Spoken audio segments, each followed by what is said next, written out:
just played a couple of Stevie Wonder tunes, and a guy sitting in the front row says, "Hey man, play Superstition."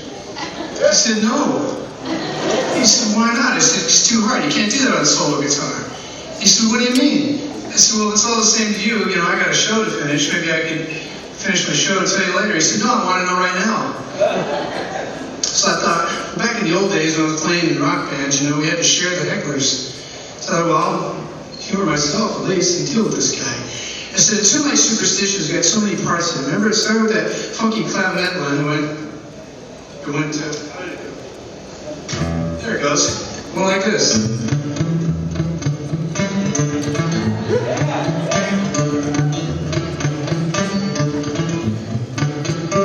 I said, I'd be happy to do that for the next 3.5 minutes.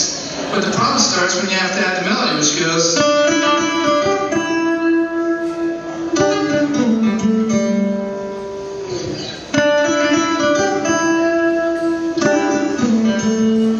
I said, I can't do those two things at the same time. You can't have that low bass melody and that high melody up here. I said, you can't. And if we're going to try to do this tune on solo guitar, there's a famous horn part, which you guys probably all remember, that went...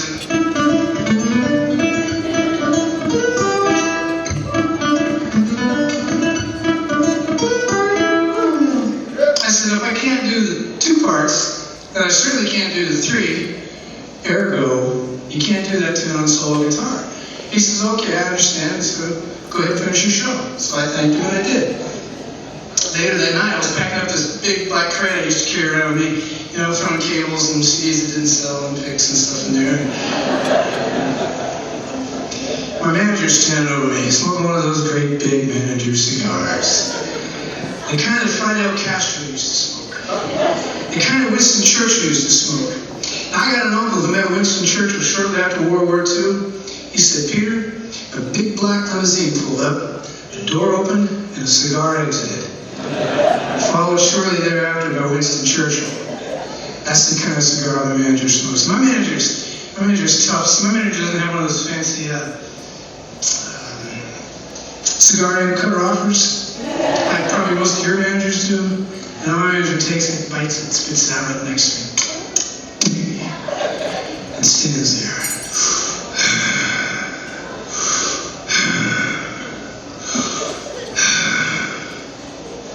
And she looks at me and says,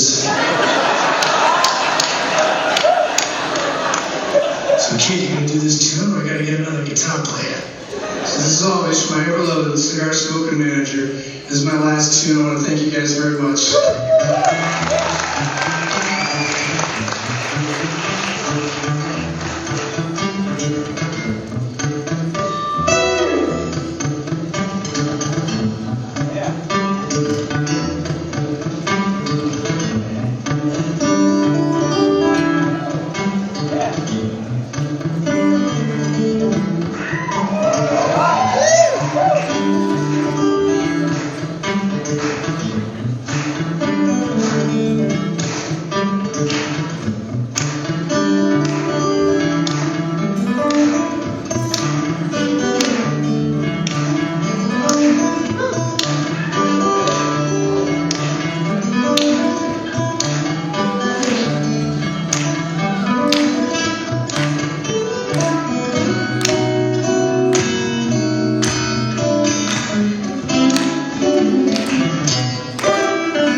name is Scott Goldman.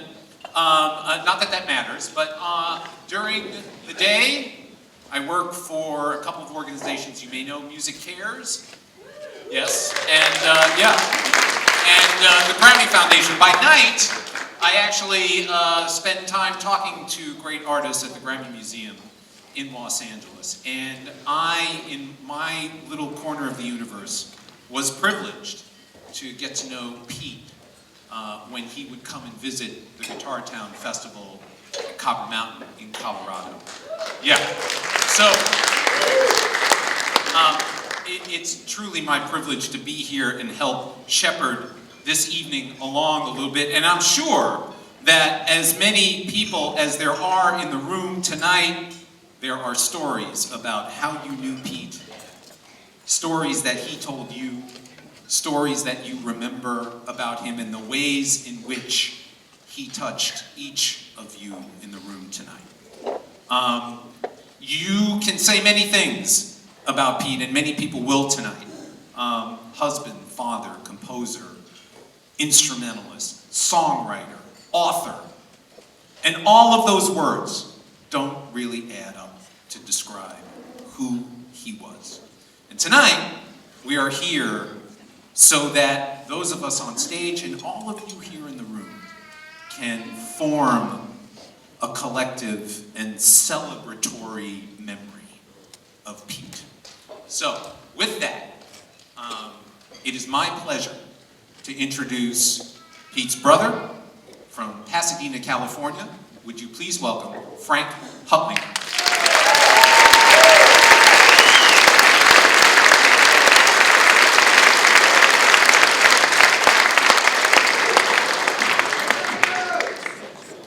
Tell you what, that Pete had a lot of friends. I've been allocated 10 minutes and plan to use every single one. First, let me say, thanks be to God for all the time he shared Pete with us.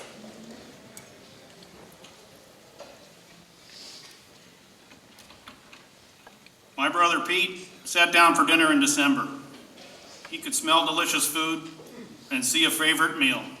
And he said out loud, "I can already tell, this is gonna be good." Pete's wife, Erin, let out a chuckle. After dinner, we relaxed in the living room. Soon, Pete angled for a kiss from his sweetheart. Erin got the message and leaned toward him. Pete started to grin and licked his lips. And he said again, "I can already tell, this is gonna be good." Erin laughed out loud and kissed Pete. I asked where he got that line. Pete said, "Don't you remember when your son Nick was 10 years old? He sat down at the breakfast table. Before him was a large bowl of Fruit Loops cereal. And he said in all sincerity, to no one in particular, I can already tell, this is going to be good." On behalf of Pete's extended family, thank you for being here, for taking this time to remember Pete. I want to share brief bio information and some memories of Pete. Pete was born June 22nd, 1961 in Washington, D.C., near our home in Alexandria, Virginia. He was the youngest of 6 children. Our father died when Pete was 3 years old. Our mom was kind and caring and managed to raise 5 energetic boys and our sweet big sister. When Pete was 5, we moved to Danville, California, east of San Francisco, to be near Mom's siblings. Pete lived in Danville from ages 5 to 16. During this time, his interest in music took hold. Our mom enjoyed playing the piano by ear, so there was always music in the house. Those memories were woven into Pete's musical tapestry. What really sparked Pete's interest was seeing our to-be brother-in-law, Tom Vigor, and his brothers Pete and John playing the banjo, guitar, and mandolin when they came to visit. Their musical influence inspired Pete. Pete was around 9 or 10 when he got his first banjo, and he played and played until he got it right. Pete was a very good banjo player before he started on the guitar. These were the 1970s, and I can remember Pete playing the Beverly Hillbillies theme song, dueling banjos, Earl Scruggs and Lester Flatt tunes, and a lot of John Denver songs. I used to ask Pete if he would please play the songs all the way through to the end. Nothing doing. My request fell on deaf ears. Pete would play well until one missed note or key, and then start over from the beginning until he mastered the song. Week after week, month after month, that was how he honed his skill. At age 16, Pete moved with Mom to New Bern, North Carolina, to be near our sister Teresa and her family. And there he continued playing banjo and guitar with his friends in New Bern. At age 19, Pete departed for Berklee College of Music in Boston, where he earned a BA in music. In 1984, Pete married his girlfriend, Rhonda Howard of New Bern, and they moved to Nashville, where Pete began work as an independent musician. Pete's road to Nashville led to Denver, John Denver. And as they say, the rest is history. Over the years, Pete worked with John Denver and other well-known artists. He recorded several CDs and instructional videos, was a sought-after studio musician. He played local venues, domestic and European concert halls, won the fingerstyle championship in Kansas, and played live at Carnegie Hall. Pete had fun on stage and made many friends throughout the U.S. and other parts of the world. He was kind, caring, considerate, and honest in his business dealings. He didn't shy away from responsibility or hard work, and if he could work in half a day fly fishing here and there, all the better. Pete wasn't one to boast about his accomplishments. He was competitive, but preferred to let his guitar do the talking.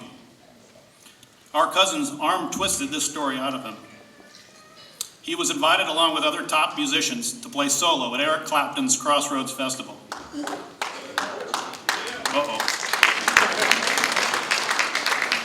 Another musician, a very well-known guitarist, was scheduled to go on stage after Pete. He didn't know Pete, but got his name and went over and said, "Hello, Peter. What I think would be very nice is if you played something soft and mellow." "Yes, Peter, that would be very good if you could do that before I perform."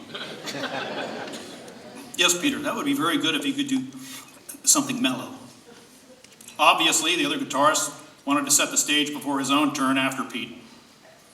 The cousins then asked Pete, "Well, so what happened?" Per Pete, "Well, I listened politely. We exchanged pleasantries.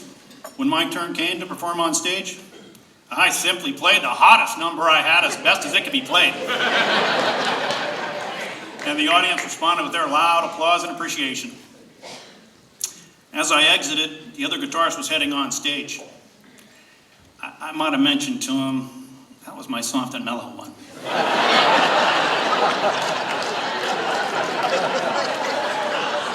In 1998, Pete began working with Erin. In 2006, they married. Pete did well before, but he truly flourished with Erin, stepchildren Sean and James, and his new extended family. They each gave 100% to their relationship and were very happy. It didn't matter whether they were planning future shows, doing shipping and receiving for mail order, on tour, recording music, making dinner, or looking out their kitchen window at birds enjoying seeds from a bird feeder. They simply enjoyed each other's company and had a great life together. After Pete rebounded from heart pump surgery in Houston 5 years ago, he and Erin hit the ground running by writing a book, joined at the Heart, began a speaking tour, produced more CDs, hosted more clinics, and performed live throughout the U.S. Pete did something out of the ordinary last December.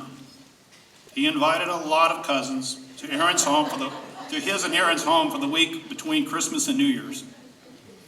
Years before, he had announced that once he recovered from one of his health calamities, he would host the annual Christmas charades party at home in Nashville.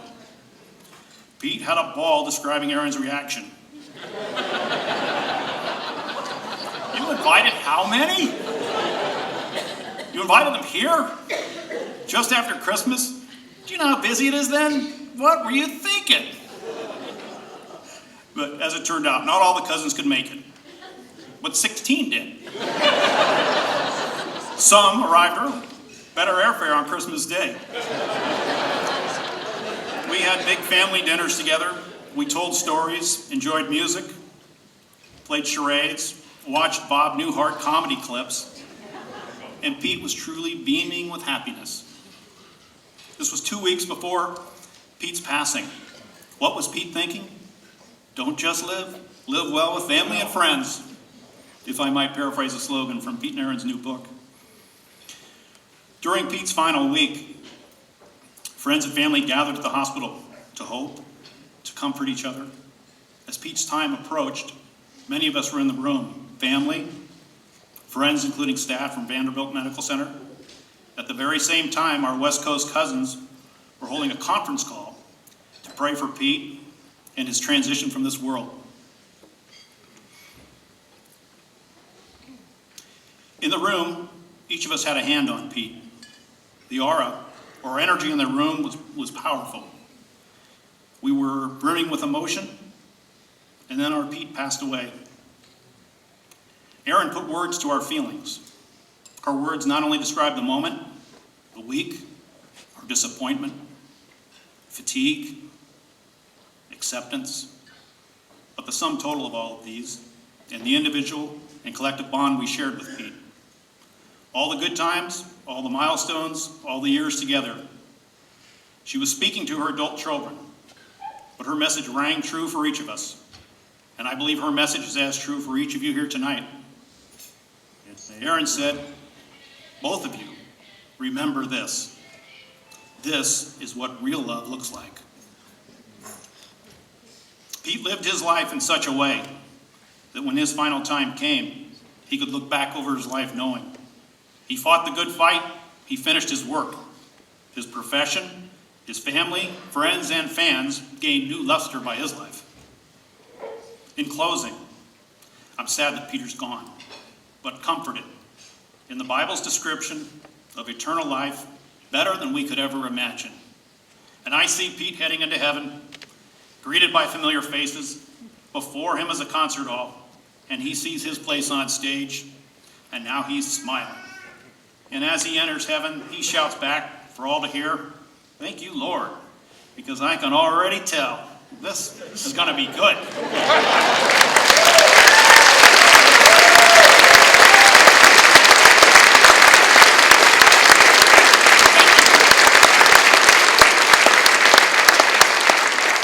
Thank you. Up next is a brief video from some of our cousins. The video is narrated by our cousin Colleen Driscoll Solomon. Pete was scheduled to play a fundraiser dinner show just last weekend in Reno, Nevada. It was billed as the Peter, Paul, and Mollie show. Our cousins organized the fundraiser and took time to record the following brief message for us that you'll see on the video. Good evening, Erin, T, Frank, Sean, James, our family and friends of Pete. I'm Colleen Driscoll Solomon, one of Pete's nearly 50 first cousins. With me are several of the 11 Driscolls: Beth, Catherine, George, Tony, Margaret, Tricia, and Joey. We grew up with the 6 Huttlinger children in Danville, California. As a clan of 17, the neighbors were a bit jittery about letting their kids hang out with us because we were known for many shenanigans, both illegal and legal. In Danville, California, Pete learned from his mom, our wonderful Auntie Mizzy, and his siblings, the power of humor. Pete leaned into life with that gift of humor, which supported him through many challenges. Danville, California was also the birthplace of Pete's music. At his sister T's wedding, he was introduced to guitars, mandolins, banjos, and fiddles. It stuck, and Pete made a life for himself in music thanks to the introduction by the Vigor family. We had so much fun as kids. We bonded in countless ways, and as we matured, we grew to love each other very deeply. Pete was the musical glue that brought us together through his nearly 55 years. We dearly loved Pete, and I recall what he once said to me: "Colleen, remember, none of us is getting out of here alive."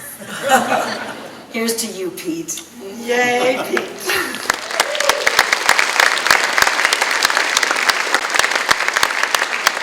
So we will have many, many video tributes tonight, upcoming.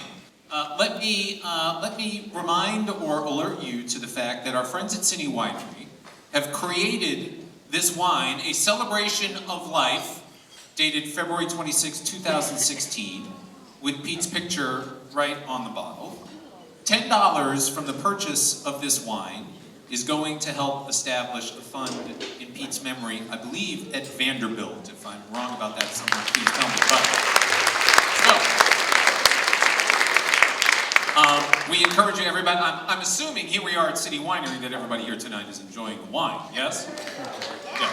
Okay, so here's a way to do that and do something great in the process. So we encourage you to make a purchase tonight. I know for a fact because I was lucky enough to be in Pete's presence along with the gentlemen who are about to grace the stage here, that Pete had a great love of gypsy jazz music. And we are quite fortunate that a good friend of Pete's and a good friend of the music community here in Nashville happens to be one of the world's foremost gypsy jazz guitarists. So, would you please join me in welcoming on drums Rick Reed, on bass Mark Fain, on piano Rory Hoffman, and on guitar the one and only John Jorgenson. Thank you so much, Scott. Thank you. We're really, really honored to be here for this event tonight. And this first song we're going to play for you is called In Memory of Danny Gatton. I wrote this the morning after I found out Danny Gatton had passed on. And Pete really liked this album that this was from, and he had asked me to send him all the tracks from this album. And you know, as guitarists, we get given albums a lot, so when another guitarist actually asks for something for the music, that's really an amazing honor. So we're happy to play this in Pete's memory tonight. It's called In Memory of Danny Gatton.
so much. Of course, probably the favorite guitarist of all time, from Charlie Christian to George Benson to Jeff Beck, on and on and on, is Django Reinhardt. So we're going to play a song that Django recorded back in the 1930s for you, and you get to hear a little bit of Rory on the piano too. This is called Love Letters. The French title is Billet Doux, and so we'll just all send this little love letter out to Pete for bringing what he brought to all of us, the beautiful, beautiful spirit.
and gentlemen, we are just starting. Yeah. Now, one of the things, when I have the great privilege of talking to artists at the Grammy Museum, and oftentimes I walk into a 200-seat theater and I say good evening, and it's like, that sounds like the library. So one of the things I like to say is we're the Grammys, not the library. So please, tonight, emote, let these artists know how much you appreciate what they're doing. Yeah. As I mentioned, we have a number of video tributes, and up next is a gentleman who both is a solo artist, one of the greatest vocal arrangers in modern pop music, was in the Dillards, and a founding member of the Desert Rose Band, along with John Jorgenson. Please watch these screens and say hi to Herb Pederson. Hi, Aaron. Hi, everybody. This is Herb Pederson. It's a tough day for all of us. I loved Pete. He was such a wonderful musician and a great guy to work with. I first met him on a John Denver recording session years ago when John was recording his album All Aboard, which are all train songs. And Pete impressed me right away because he knew the kickoff to one of my tunes called Old Train. And just a spectacular player and a wonderful human being. I never, in all the times we worked together, saw him in a bad mood of any kind. And I miss him already, terribly. And I just hope that everyone has a wonderful time today. I'm sorry I couldn't make it. Schedules didn't permit me to come back east. So anyway, have a wonderful celebration. And Aaron, I love you. Take care of yourself. And I know you're in good hands with all of those folks back there. Bye-bye. Herb Pederson. So next up, let's hear from another family member, Pete's cousin, again from my home state, California. Please welcome Tony Driscoll.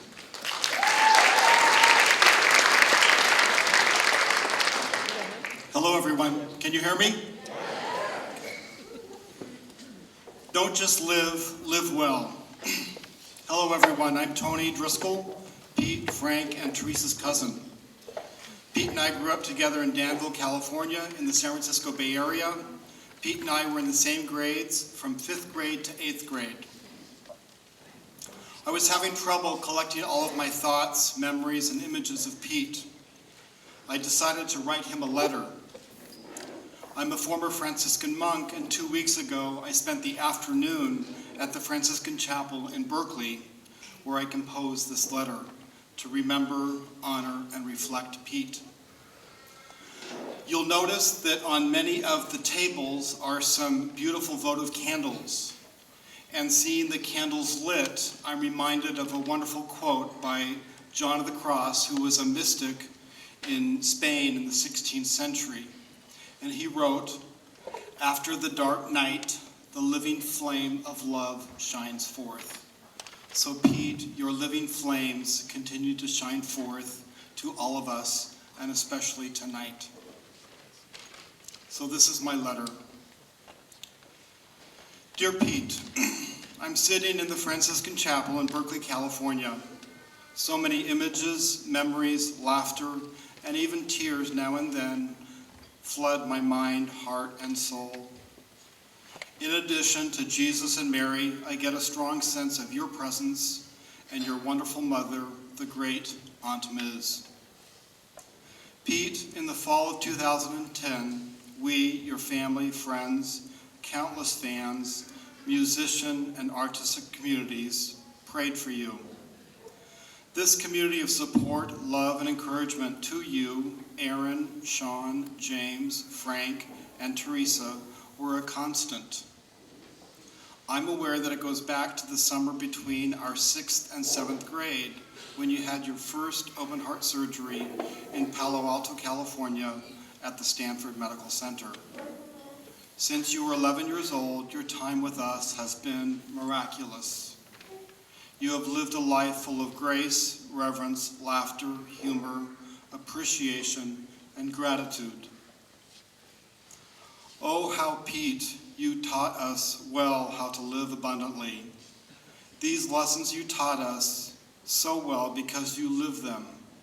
And it's not surprising that your life motto and mantra is, don't just live, live well.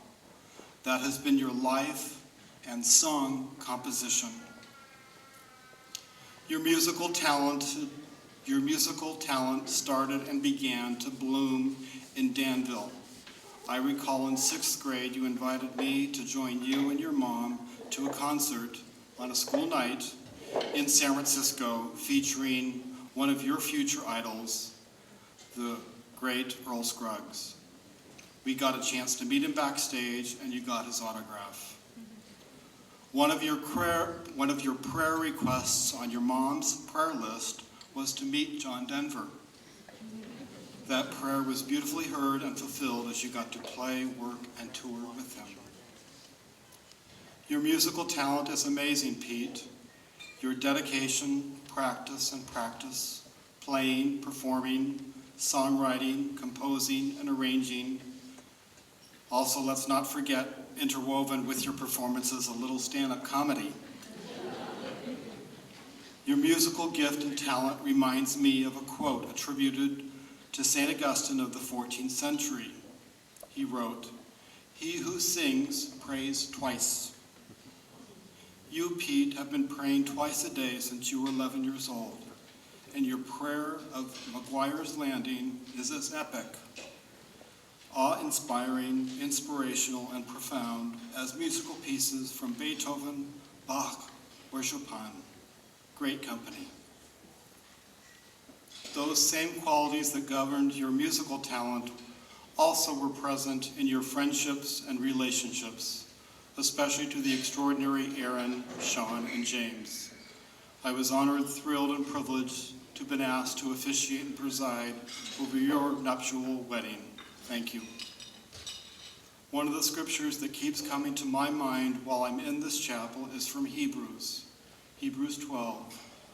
Therefore, since we are surrounded by a cloud of witnesses, who are these witnesses? Your mom and dad, my mom and dad, loved ones who have gone before us, saints, holy women and men. You are in good company now, Pete. I can't help but think and feel you are one of our cloud of witnesses right now, cheering us on and helping us to not just live well. Earlier, I called your McGuire's Landing a prayer. One of the main influences of McGuire's Landing was when you visited Ireland while touring with John Denver. The country of green has been the source of many prayers, poems, and songs. I'd like to conclude my reflections and letter with another Irish prayer, and I'll use it as a benediction. May the road rise up to meet you, Pete. May the wind be always at your back. May the sun shine warm upon your face, the rains fall soft upon your fields, and until we meet again, Pete, may God hold you in the hollow of his hand. Pete, you didn't just live life, you lived life well. Thank you for your love and your extraordinary legacy. Love, Tony.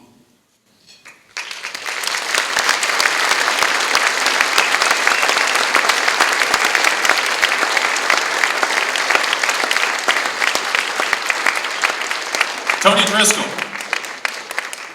So, we're going to make an effort tonight to touch on the various points in Pete's career.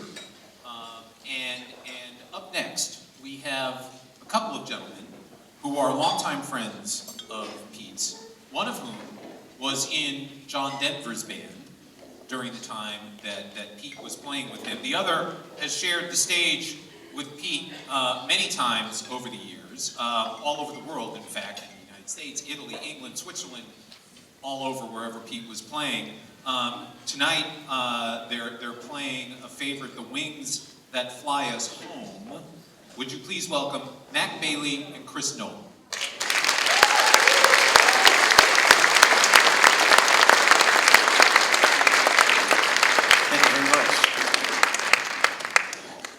met Pete when the band I work with in Baltimore, Maryland, opened for John Denver at one of his last big concerts in Baltimore before he passed away. And in the years that followed, in those 18 years, Chris and Pete and myself had quite the adventures.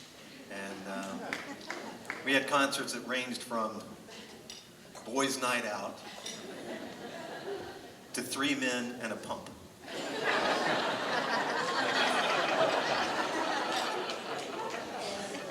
I remember we came, my wife and I traveled to Nashville one time, stopped at Pete's house, and he said, hey, I got my studio all set up. You want to record anything?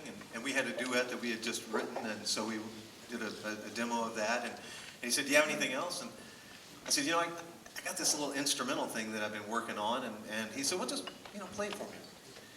And so I played like 4 bars of it. And he says, oh, I got this. And I'm thinking, this is so cool. He's playing something that I didn't even write. But I loved Pete, and loved singing with him, loved sharing the stage with him, loved backstage with him, loved the restaurants, and I miss him.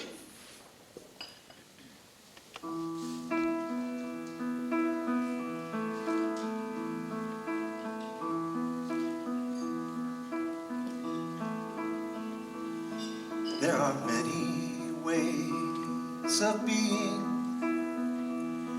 in this circle we call life.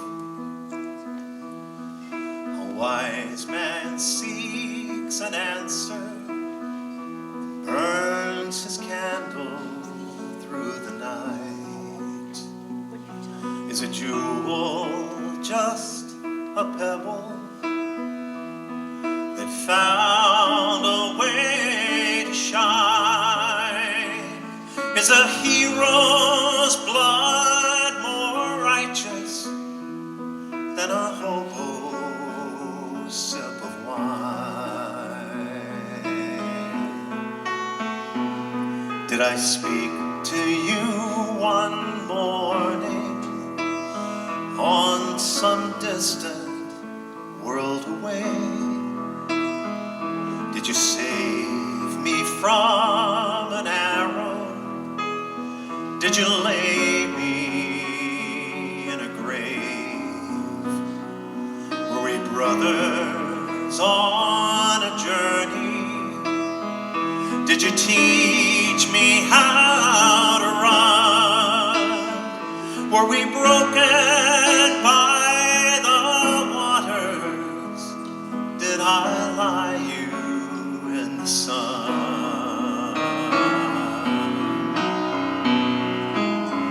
I dreamed you were a prophet in metal. I dreamed I was a mountain in the wind.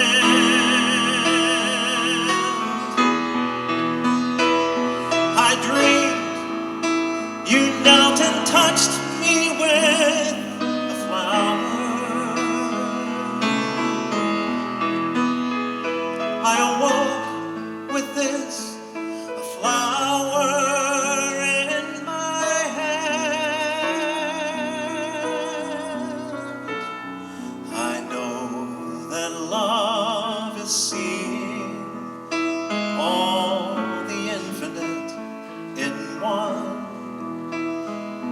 in the brotherhood of creatures, who the Father, who the Son,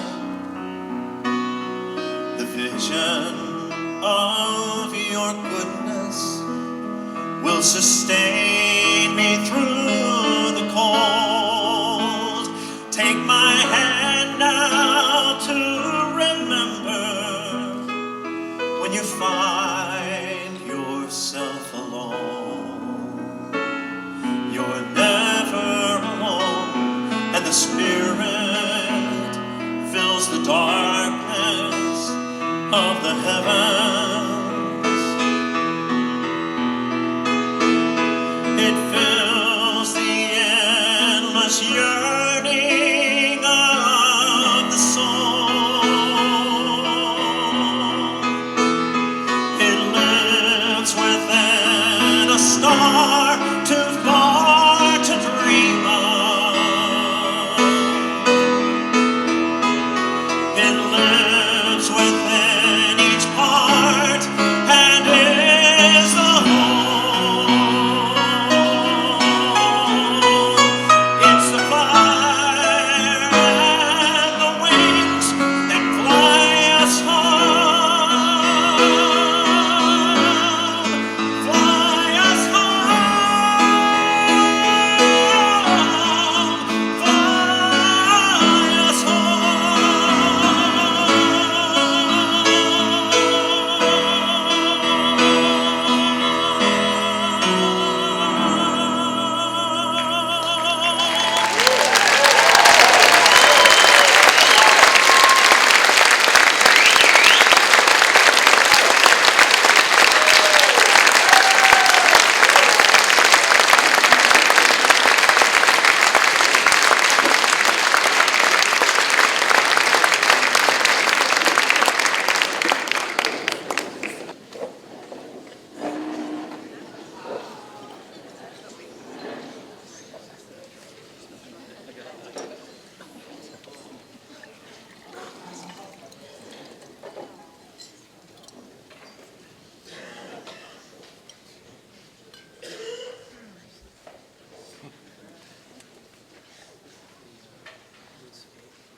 So one more time for Mack Bailey. So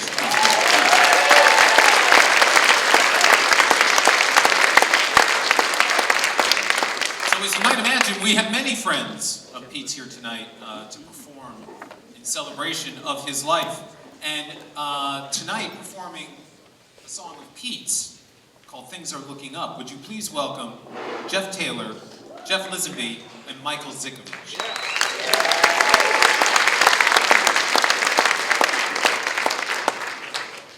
Hello? Man, it's great to see such a full room of Pete's friends and all the great musicians that he hung out with. And we're so honored to be here.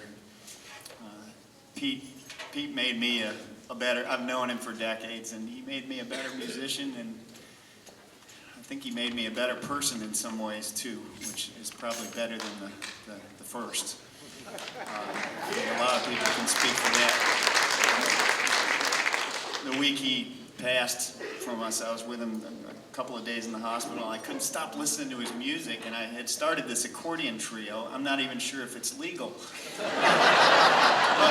But we did anyways, and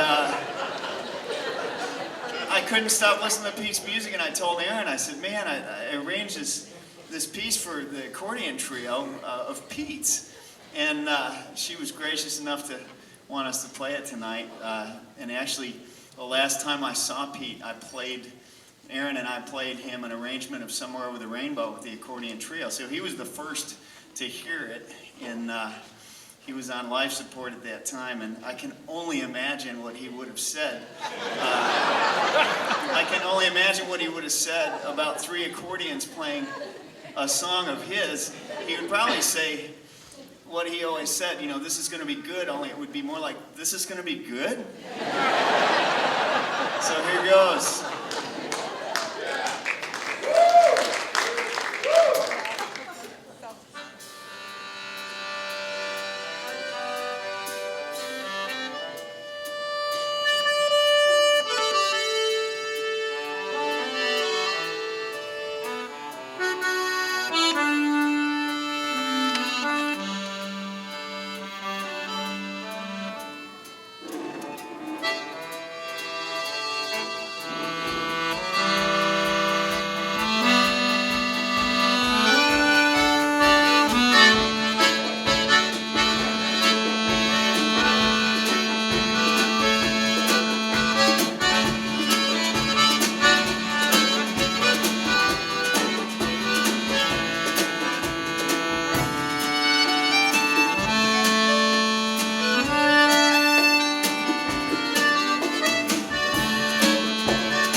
One more time, please. Jeff Taylor, Jeff Lisenby, Michael Zikovic.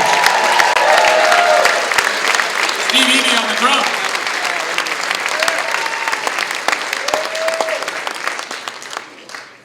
So, as you've noticed, we've had a number of friends and family who knew Pete well come and speak about his effect on their life.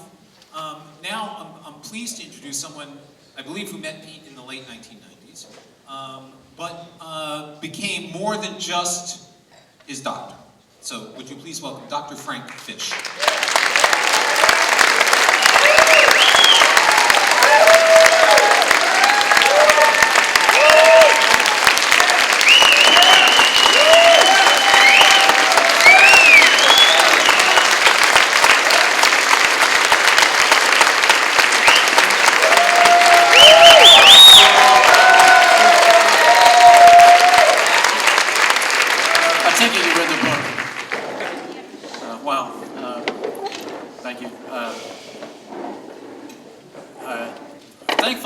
Speaker tonight, so humor me because Erin asked me to speak, and I told her when she asked, I said I know exactly what I'm going to say, and then I sat down to compose my comments. I said, how do I put all this into one talk? And so I'm the last talk, so I may go on just a little bit, but share with me. It really is a rare honor, and I thank Aaron for having me speak, because it's I can't believe I'm standing in front of so many people who knew and loved this remarkable man named Pete. And I'm sure so many of you here have so many stories to tell and things to say. I won't really try to replicate that, but I do hope to touch on some of the sentiments we all share about him. Pete touched so many people in an amazing way. It's amazing. You just had to look at his Facebook posts after. Aaron kept it very quiet when Pete was doing badly, and we knew really what was coming. But once the news broke, it was just amazing. People from all over the world, and you could tell by the manner of the comments that every single one of those people had a close connection with Pete, and that's really remarkable. So, as he said, and as many of you already knew, I was Pete's cardiologist for more than 15 years. It was a bit of work and a lot of joy. Probably not that much different than what Aaron might say.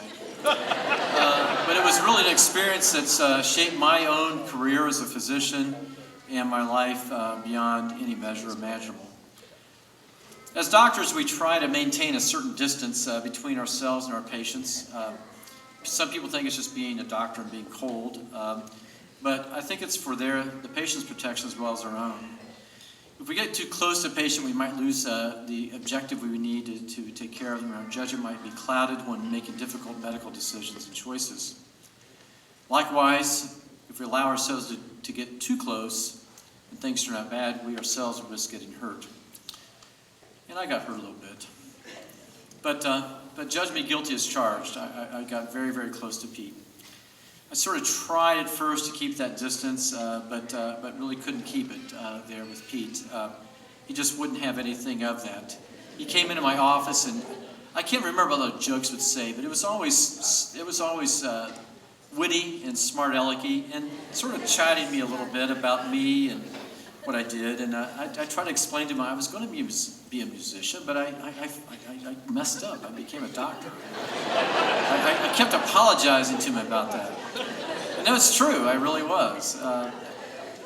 But it's like he pulled up to in front of my office, opened the door of his faded tan 4Runner and said, "Hop in, Doc. We're going to go for a ride. By the way, bring your bass." And really, what a hell of a ride it proved out to be. Obviously, many of us remember Pete for his tremendous musical talent, but also his huge heart. And that heart of his, what a heart. So I have to talk about it a little bit, because I was his doctor. Like so many adults who've undergone surgery for congenital heart defects, Pete developed a problem with his heart rhythm later in life. And that's how we got to know each other. Without going into a lot of detail, a lot of it's in the book, Pete's defect was pretty complex. Having his heart and all of his internal organs reversed in his body was just a start, and it just made a much more complex defect even more complex.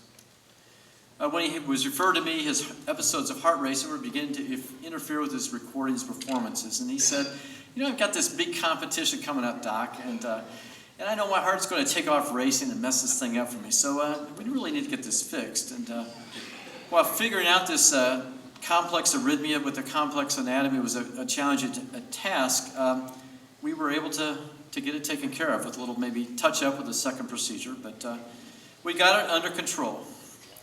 And it's always satisfying with what I do to figure out and fix such a complex problem as these rhythm issues become.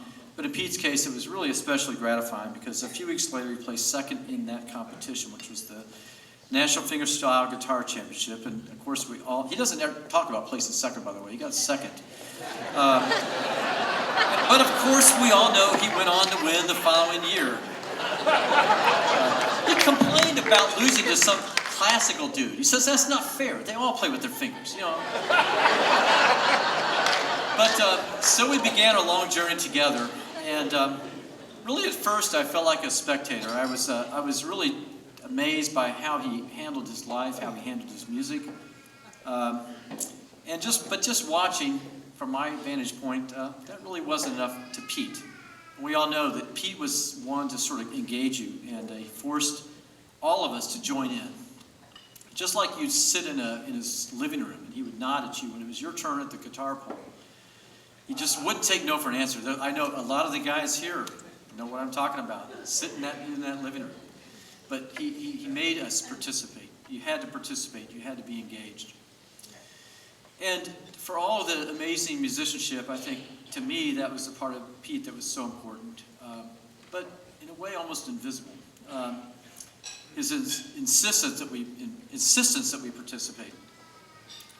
He obviously had this relaxed demeanor, joyful, easygoing manner about himself.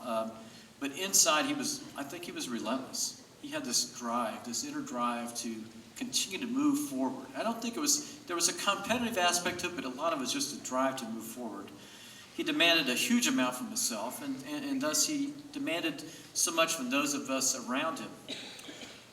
It's not that he wanted us to provide something to him, but rather to do something similarly urgent for ourselves. I think, to me, he rejected complacency. And this motto that we've heard so many times, don't just live, live well, was more a statement of making something of each day that we have than it was simply a declaration of joie de vivre. It wasn't about taking it easy and enjoying life. It was about really doing something. That's not to say Pete didn't enjoy life. He enjoyed it immensely. And he had a lot of good times, and I suspect that he only shared some of those experiences with me.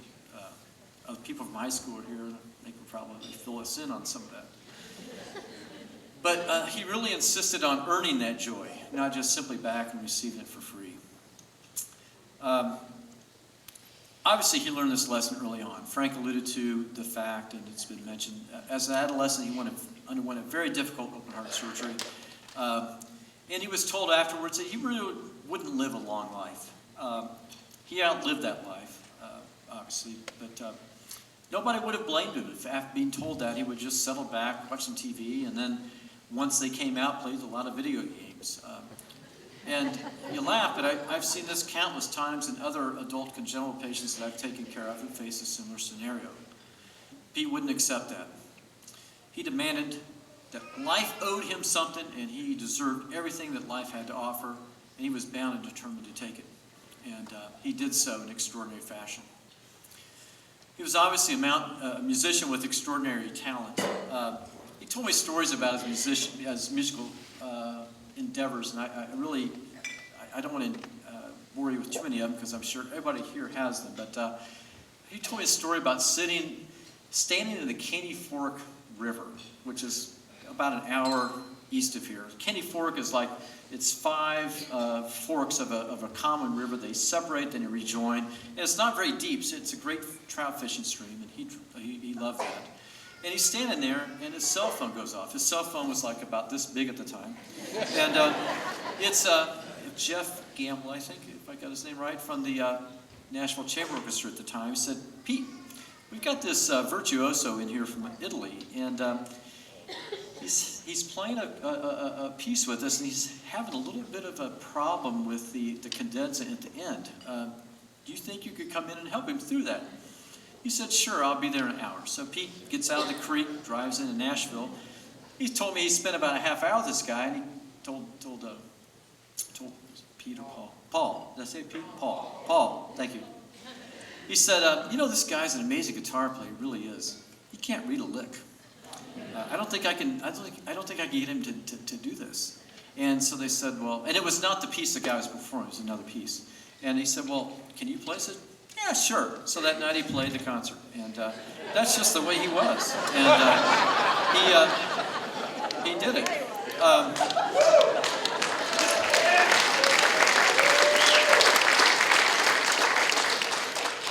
Another story, I'll tell you another story. I'm going to go off script here, so bear with me. But we rode on a plane ride back. We just happened, he was coming back from a performance with She Daisy, who was backing up at the time. And they had played a private concert with, was it Michael Eisner, I think, from Disney. And that must be a big gig, playing in his living room. And the girls were all standing, the sisters they were sitting up in first class, and Pete and I sort of ran into each other. I was coming back from a medical meeting, and so we sort of changed our tickets. We sat there together, and this is fairly soon after I had started taking care of him. And he told me, yeah, I did a gig with America. And he was just, this is the way he was. He said, I learned a lot of their songs and stuff. We got together, we go through set lists. And so I noticed you're not playing this song. And it might have been Sister Golden Hair, I can't remember. It's one of their songs that had sort of like dual guitar things. And they said, we're not playing that? And he said, well, we've only got one lead guitar, and we can't do that. He says, yeah, we can. Here, watch. So he played it. And they put it in the set list. So, but we all know that about him. Of course, everyone, or almost everyone, and probably everyone in this room knows that that talent, which Pete obviously had, only gets you into the room. His hours and hours of practice and perseverance went into his being able to convey this relaxed joy and smoothness in his face and his fingers. Well, his fingers sort of did this precise, technical guitar performance. I was sort of struck knowing Pete and how kind of humble and unassuming he was, that when on stage, we saw this in the video, sometimes he'd kind of have almost a smug sneer on his face when he played, okay? And it might seem to some maybe a little boastful or conceited, but it really wasn't that. I think it was just him declaring that he had beaten these challenges that could have and perhaps should have stood in his way, and made it just the same. And you just, what can you say? So yeah, Pete really made it hard for me to keep my professional distance. He invited me first to his birthday party, then his Christmas party, and you know, that was leading up to his wedding. And yeah, the wedding, let's talk about that. What a day. I had previously met Pete at Erin at Pete's previous house at one of these parties, and at the time she was just his publicist. And I think that was really probably true. In fact, I remember, I don't know if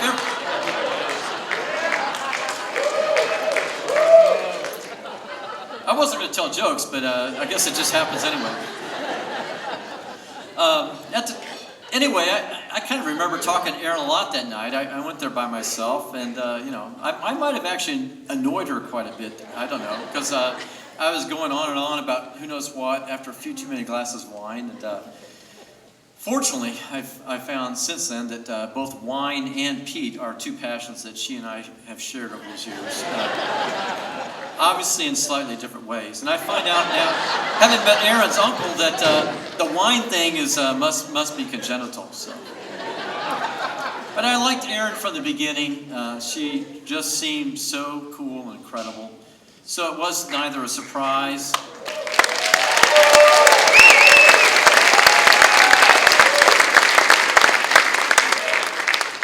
It was neither a surprise nor disappointment or anything when I heard that they really had become a couple, and sort of watched that sort of flourish. And I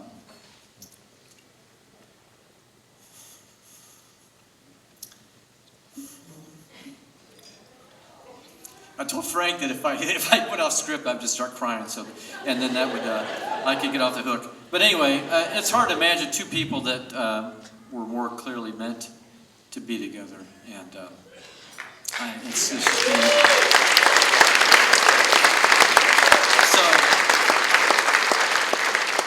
So what do? Pete and Erin, they go and buy a house right down the street from me, right?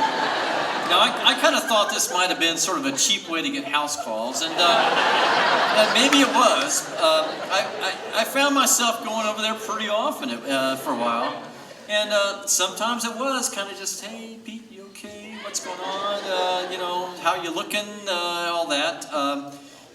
But more and more, it was really just a chance to hang with them and get to visit and talk and exchange stories, and really came to love both of them. They had their wedding day at that house outside. It was a warm summer day.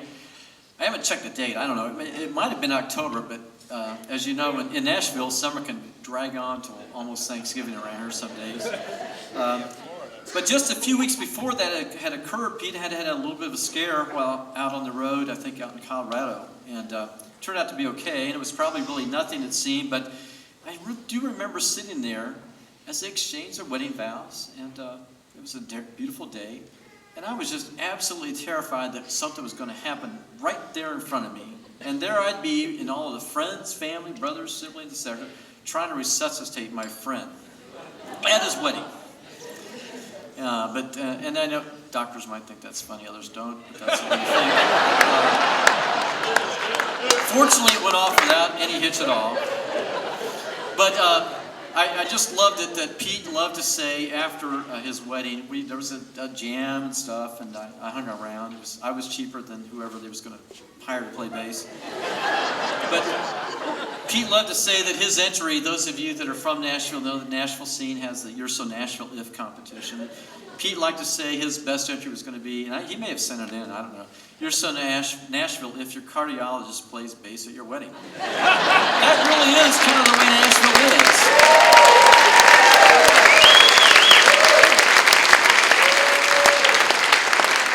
So it was a pretty great day.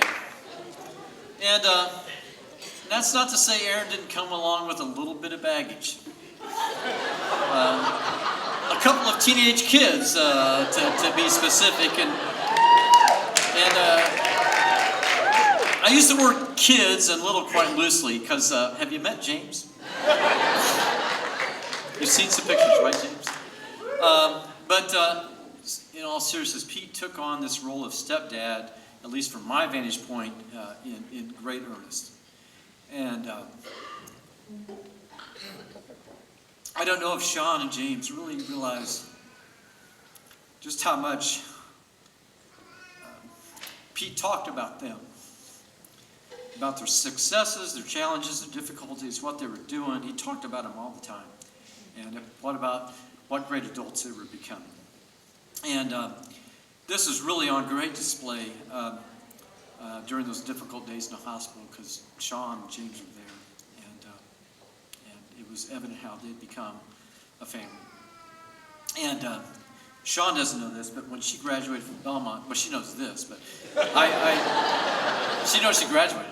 I was told a story that when Sean graduated from Belmont University this winter, the president of the college singled her out at commencement as an individual who had achieved much and had a huge future ahead. And it wasn't Aaron that told me this, it was Pete. He was really proud of her. He was really proud of us.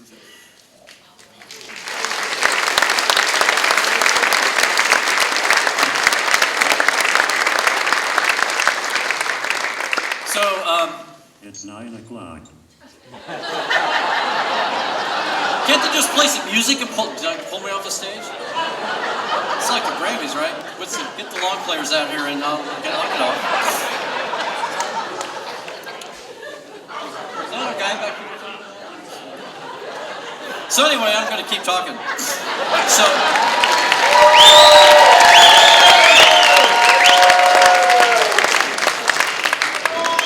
Wine does that to you. So pizza, as the years went on, obviously Pete's heart started to wear out. And this was neither unexpected nor unusual. And I really, as a physician, I knew what might lie ahead. Pete and I talked about a lot. Things might start to deteriorate. He and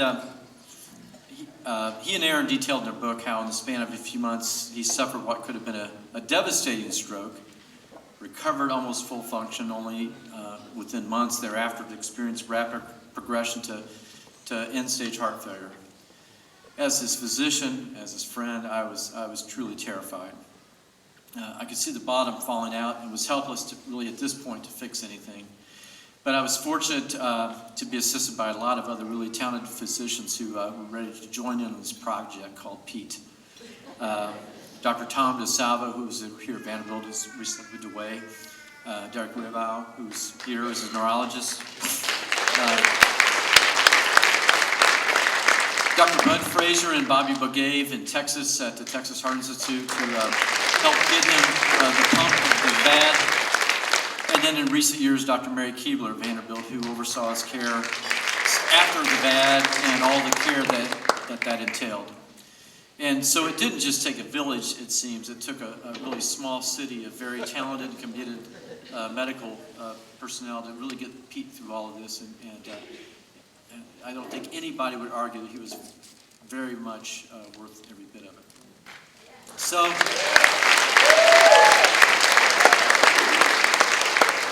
people wonder about the VAD, the pump he liked to talk about. He joked about it on stage, the little camera case he had. Originally, this thing was just supposed to be a stepping stone to heart transplant. And unfortunately, or I think appropriately, there's a lot of disagreement among transplant surgeons as to whether the transplant with this really complex defect might even be feasible or not. The problem was simple or complex. How do you fit a normal heart into this chest that's hooked up all backwards with all the arteries and veins?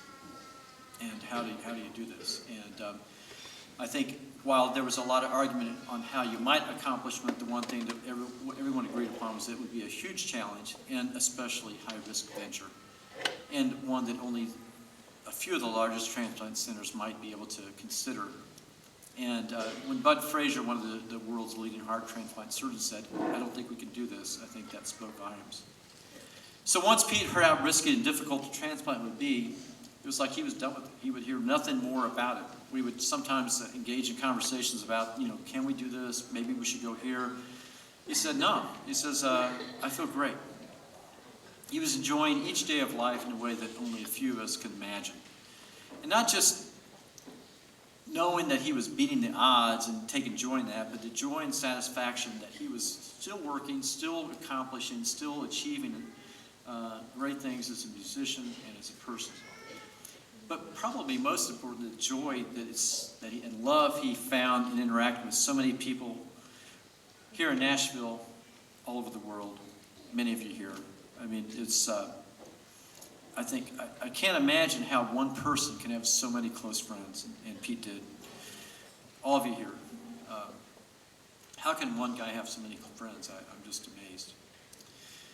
It was remarkable how he did, and there was a picture up there earlier, almost a year after the transplant, Pete, along with Aaron, myself, several of his cousins and siblings, we walked a country music half marathon. And what turned out to be a pretty hot day in April. And honestly, I'm not certain if any other patient with one of these ventricular assist devices has ever done anything approaching that. It was really a remarkable feat, and it was one that he told me he was going to do, and there was just no doubt in my mind they would do it. So I was very excited. I've run the marathon, the half marathon there several times, but I was excited and proud to walk with him. But just like his wedding, I was a little nervous. I mean, this is 13 miles, so I tried to prepare for things as I could. Brought along a backpack with extra carbs, got some water. I had a magnet which you can use to disable the defibrillator should it suddenly start to go off, because it might if his heart rate went up too fast. And I even brought an IV bag and some fluids, a tubing, because in seriousness, if he got really dehydrated, the VAD might have trouble working. Pete, what did he do? He brought along a spare battery, which we actually did change at the 8-mile mark. But for him, it was the same about everything: determination, drive, refusal to settle for anything short of the best that he could do, and that was Pete. His compassion and caring for other people was, I think, it seemed boundless, and everybody in this room, I'm sure, has been touched with him in some way by a very personal and undoubtedly profound way. At the international meeting that I attend every year, the Heart Rhythm Society, for arrhythmia specialists such as myself, there's often a special session titled "The Patient Who Taught Me the Most." And the notion is to relate some special lesson or insight, usually about the sort of technical aspects of what we deal with, that we learn from an especially challenging case. But if I was asked to speak on that again, there's little doubt the patient who has taught me the most over the last 18 years is Pete Huttlinger.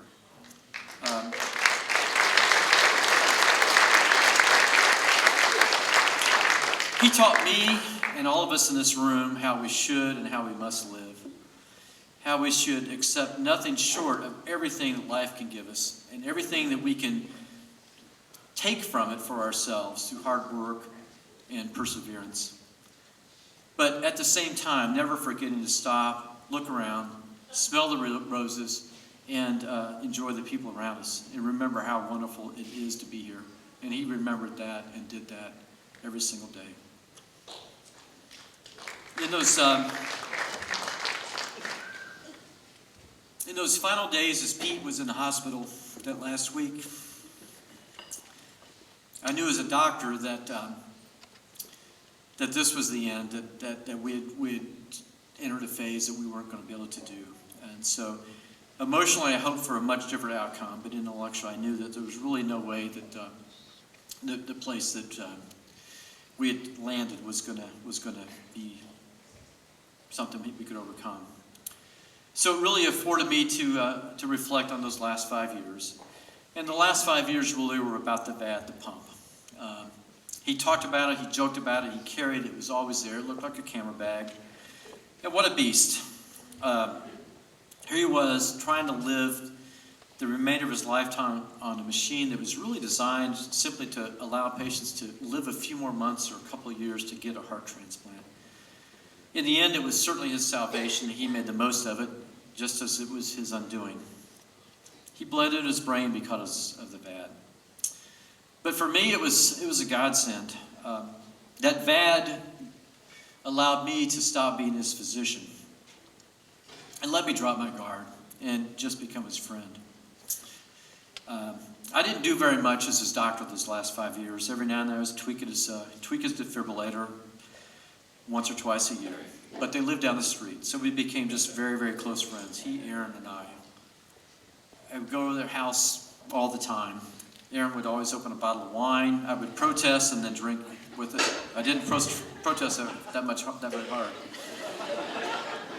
And then they continually pulled me into this inner circle of friends and family that I think all of you are here. And it was such a gratifying privilege to be brought into that.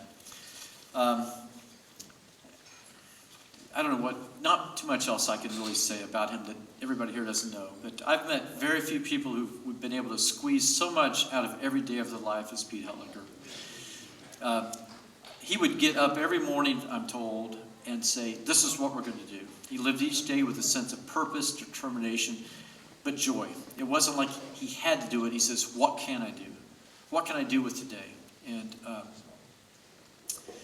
I've really witnessed very few people in any capacity in my life that have been able to maintain such an unwavering and forward focus as Pete, except maybe Aaron, because Aaron was right there with him. And Aaron had that same intense determination that we're going to make the best of every moment. And, I think she did it for the love of Pete. And the love of Pete, I heard that expression as a kid, but I think we can learn much from them. It has a different meaning now. We can all learn from both of them. So Pete's left all of you and me with this legacy of his wonderful music and this memory of his smile. I mean, he had just an engaging smile that it was always there. His humor and his friendship. But more importantly, he left us with this message of how precious life can be and how to live it to its very fullest. And this little, this cliche, don't just live life, live it well, it was about how he had lived and how we should all live to make all of us make your own success, make your own future, never take things for granted, never ask for things, make it happen. So despite all the challenges he faced and endured in the last 5 years, there's no doubt the joy he experienced and the accomplishments he continued to achieve were just remarkable to me. He was able to live despite knowing he was in so many ways living on borrowed time better than most people I know. Don't just live well. Despite all the ups and downs and challenges he faced, he was able to embody that in a way, to a degree that most of us can barely imagine trying to do. And I can really say, I had a lot of cliches I was going to bring up this talk when Aaron asked me to talk. I can't remember most of them, but I remember this one. It's not a cliche. If I could live 1 week in the way he lived those last 5 years, it would be the best week of my life.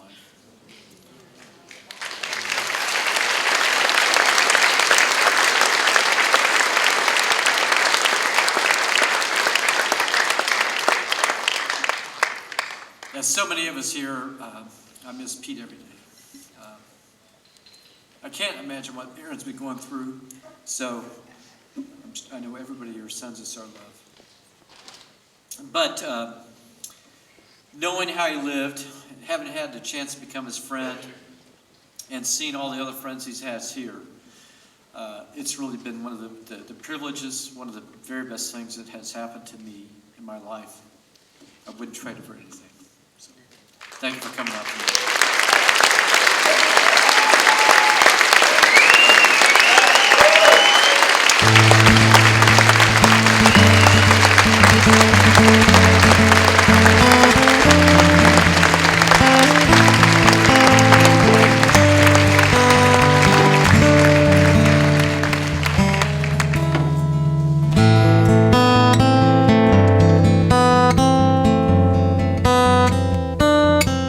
If I can get through all the stuff I've gone through, then maybe you can tackle whatever's going on in your life.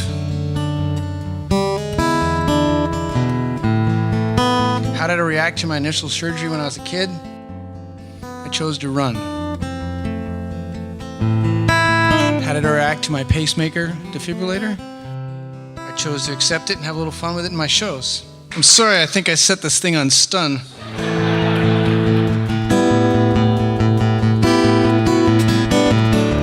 To so many suicides in my family. I chose to accept that my father and brothers were sick.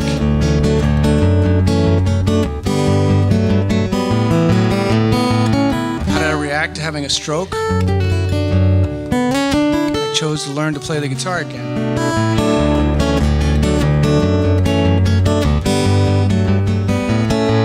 And how did I react to heart failure and having a heart pump installed? I chose to get back in the saddle and walk a half marathon.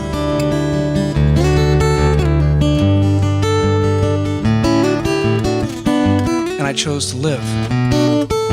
Because I decided a long time ago, don't just live, live well, was the way I wanted to live my life.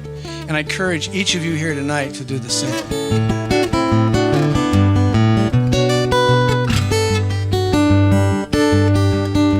Don't just live, live well.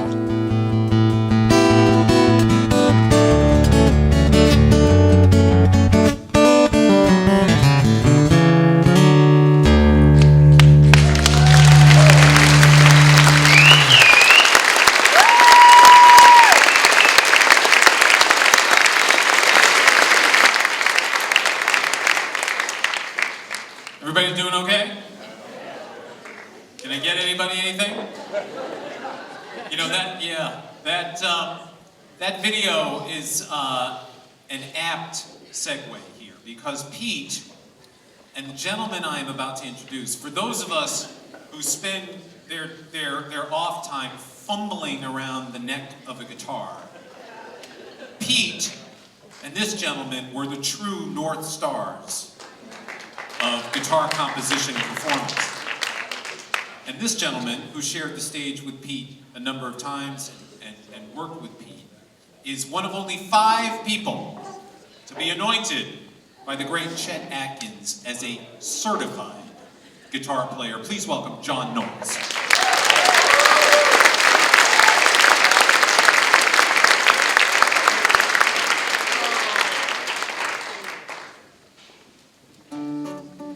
So we were all in the back room wondering how we were going to follow John Jorgenson. And of course, I have to follow Pete, so. I remember a time, this would have been about 5 years ago now, I was at the Houston airport, waiting for my opportunity to trust my guitar and I guess my life to Southwest Airlines. And from over my shoulder, I heard, "Hey, John."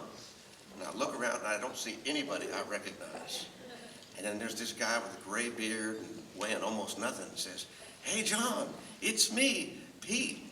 And it was. I thought, well, I knew he was in Houston, but I hadn't put it together until I saw him. And he already had the pump now, And I will tell you, from seeing him that day, I saw the energy that took him forward for the next 5 years. And I also saw how hard he worked to make what looks like a miracle happen. And I wish y'all could have been there with me that day as well as tonight.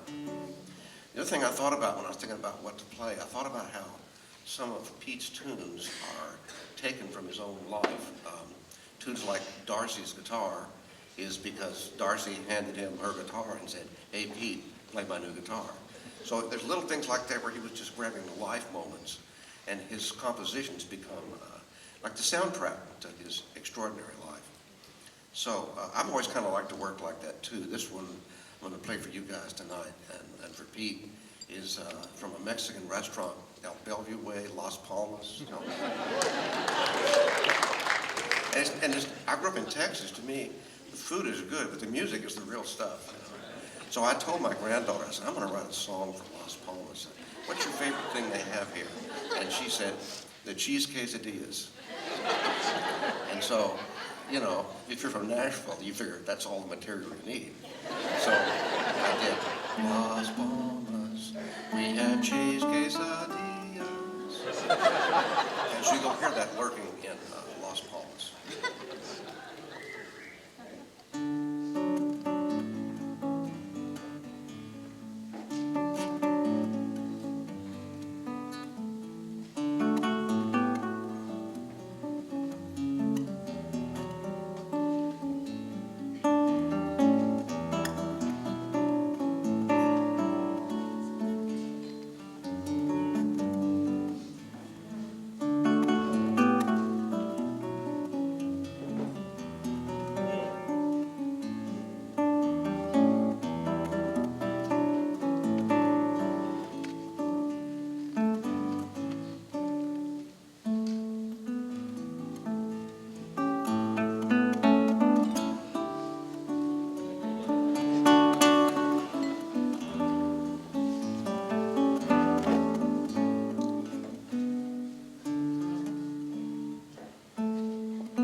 John Knowles, come on.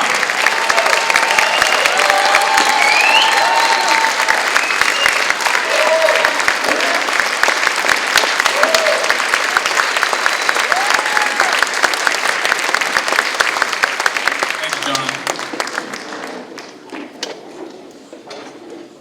So, speaking of True North and guitar players, we have a video from a gentleman who also was one of the 5 anointed by Chet Atkins as a certified guitar player. But what you might not know, and I only found this out recently, he was a child guitar player who traveled with his family in Australia in a sort of family traveling band. But before they went out on the road, he was 6 years old, and his first band, the name of which I believe might be the best band name ever, was called the Midget Safaris. I don't know why, I just like that, but watch the screens, the one and only Tommy Emmanuel. Hi, this is Tommy Emmanuel. I'm honored and privileged to be joining you tonight via this video to celebrate the life of Pete Huttlinger. I met Pete a long time ago, back in 2001, something like that, and at the Chet Atkins convention. And we struck up a friendship immediately and discovered that we both played with John Denver, and that we had that in common, and we had a common love for that style of music. Also, Pete had written a song after he saw my show, and I was very knocked out by that, and thank you for that, Pete. But what I really want to say is that if Pete was standing right here beside me today, I'd have to say, Pete, no one has inspired me and challenged me more than you to be a better person and to live my life to the full, to give everything every day of my life, and to do my best more than anybody I've ever met. And thank you so much for that. You continue to inspire so many people, and your mojo will go on forever. We love you, Pete. Tommy Emmanuel.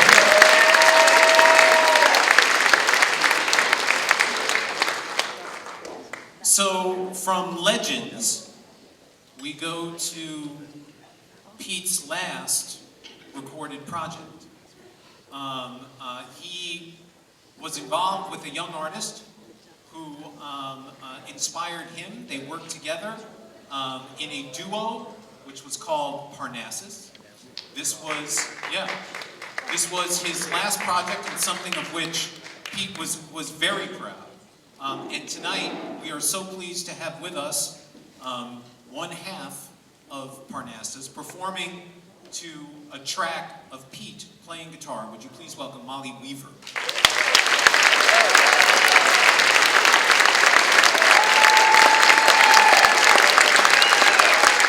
Hello, everybody. I came prepared. So, I was blessed to know Pete a little over 20 years.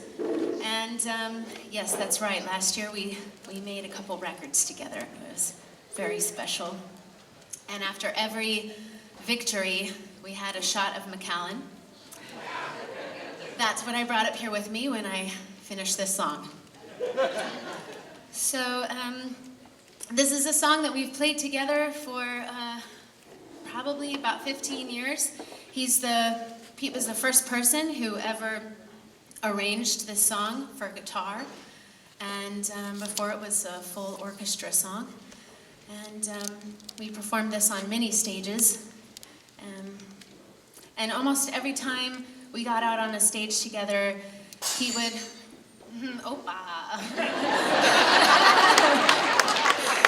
he would put his arm around me and say, "Molly Pops," that's what he called me. "Molly Pops, let's have some fun and kick some ass." So I think he would want you to put your arm around your neighbor and say, "Let's have some fun and kick some ass." This is Pompe Partito.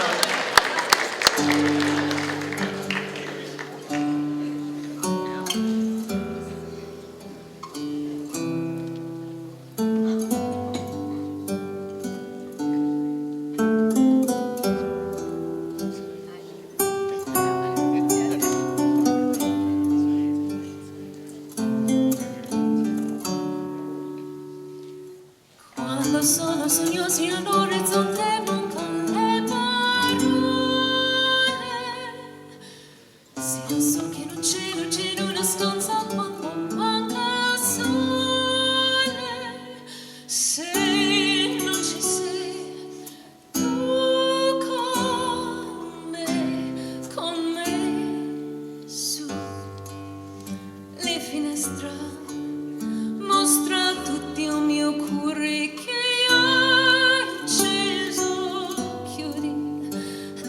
dietro me la luce che hai incontrato per strada.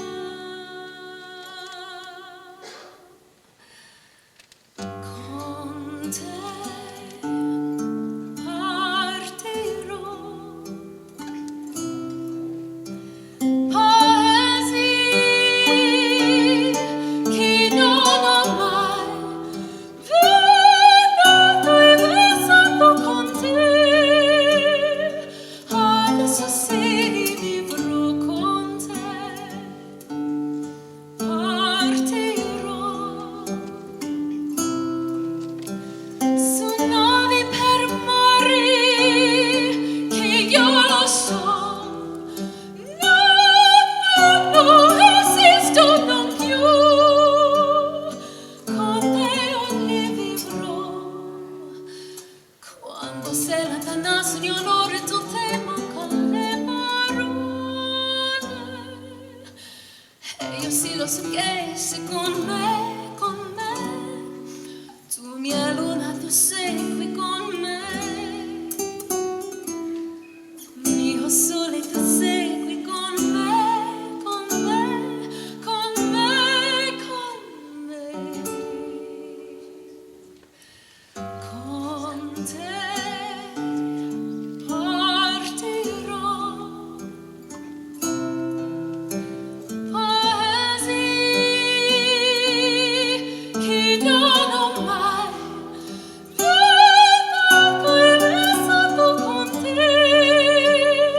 Adesso sì vivrò con te. Partirò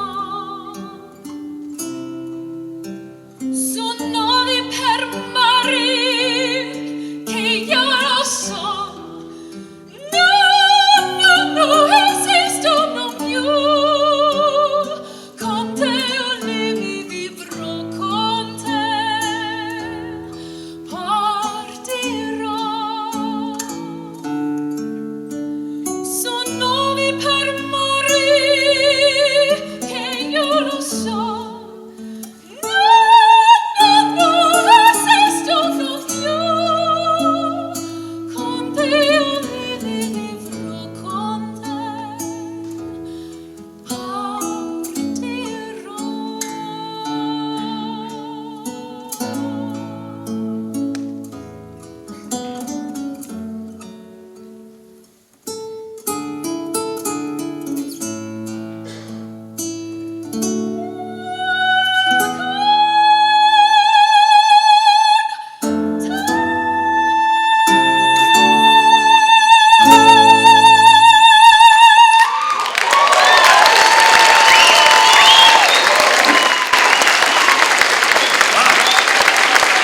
Mollie Weaver, come on!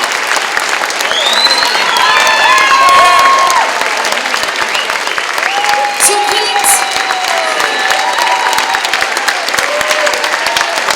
Here, here.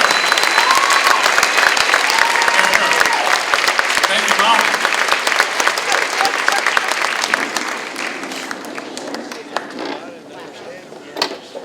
I sing just like that in the shower. Exactly right. So, to Pete, by the way, you're here. Let's welcome back performing a composition of Pete's called McGuire's Landing. Please welcome Chris Nole.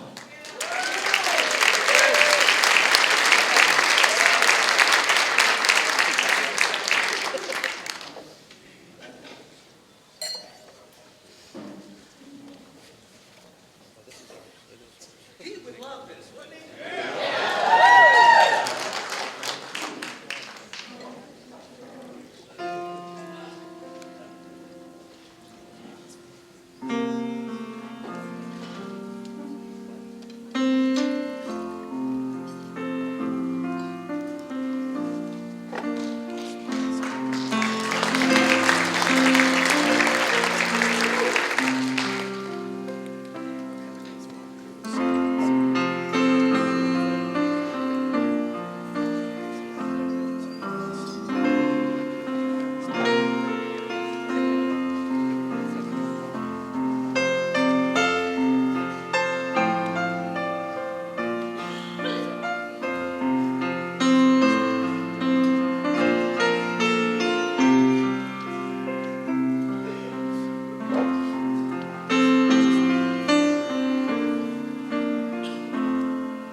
about to present a video from a guy you would not necessarily, you know this, associate with this evening's celebration.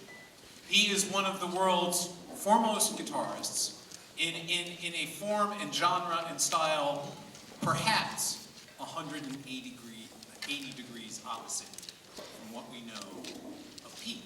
However, he is a true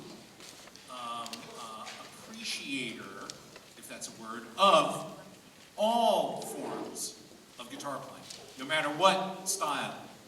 And he actually founded a record label to highlight and showcase great acoustic guitars, fingerstyle guitars. And Pete was the first person he signed to Favored Nations Records. Ladies and gentlemen, watch the screen, Steve.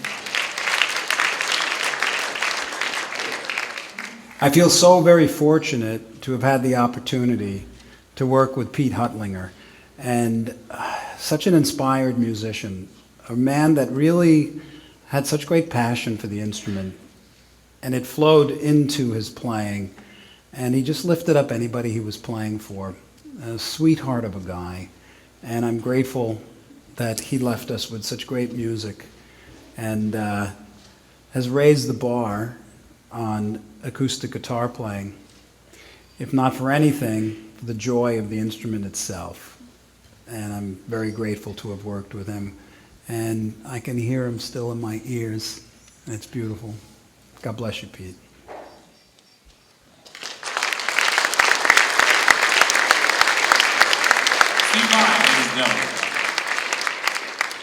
So we're gonna bring a bunch of musicians up here. While we do, a couple things. Let me remind you that there is a bottle of wine available this evening, a celebration of Pete Huttlinger, produced by City Winery, and proceeds $10 from the purchase of each bottle of wine is going to establish a fund in Pete's memory at Vanderbilt.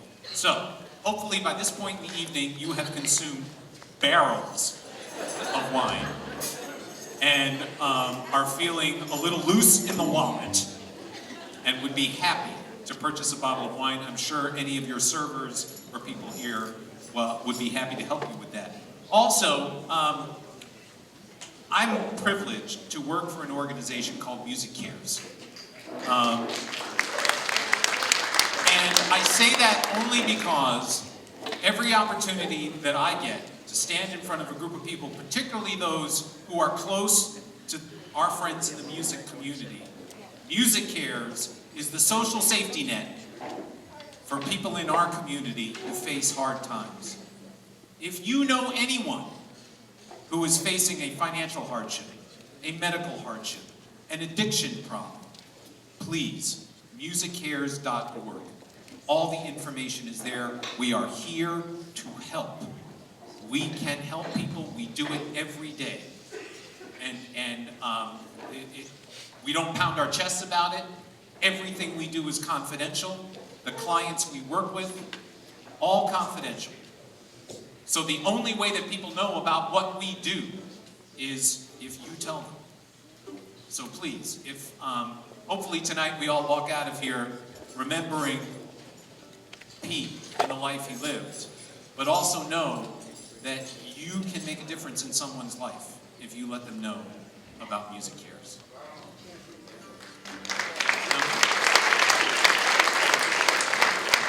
Well, to say that this is a rather august group of musicians on the stage is the understatement, perhaps, of the evening. With us tonight are the long players. I'm sure many of you know them: Steve Allen and Steve Eby and Bill Lloyd and Brad Jones. And along with them, to honor Pete tonight, the great mandolin player, Sam Bush.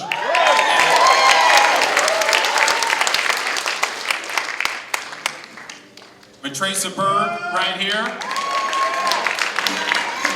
And the one and only, the leader of the Nitty Gritty Dirt Band for decades, our friend, Jeff Hanna.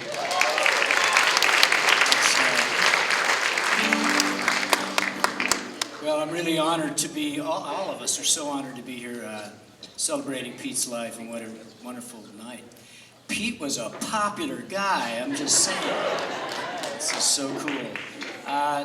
Like a lot of you, I didn't get to spend nearly as much time as I wish I could have with Pete, but where we saw each other most of the time was our buddy Joe Glazer's shop. The barber shop, we called it. And, you know, it didn't matter. Usually it was we're almost always talking guitars, okay? Because it's, you know, it's an addiction that we all have. And should have been a 12-step spot, actually. One thing I remember about Pete, I mean, that was that big old smile on his face. He always, you know, I didn't know him as long as I wish I had, as I said, but he always treated me like, and greeted me like I was a long-lost friend, and I just got such a kick out of that. Well, Aaron, this is for you and the family tonight. I knew a man, Bojangles, and he danced for you. And worn-out shoes, silver hair and ragged shirt and baggy pants. Did the old soft shoe.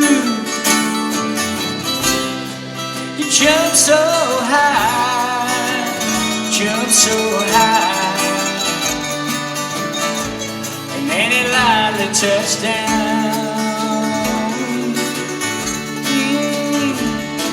I'm in a cell in New Orleans. I was down and out. It looked to me to be the eyes of age as he spoke right out. Talked of life, talked of life. He laughed, clicked his heels and stepped. Well, he said his name, Bojangles, and he danced a lick across the cell. He grabbed his pants and spread his stance, so he jumped so high. And then he clicked his heels. He let go of the laugh. He let go of the laugh. Shook back his clothes all around.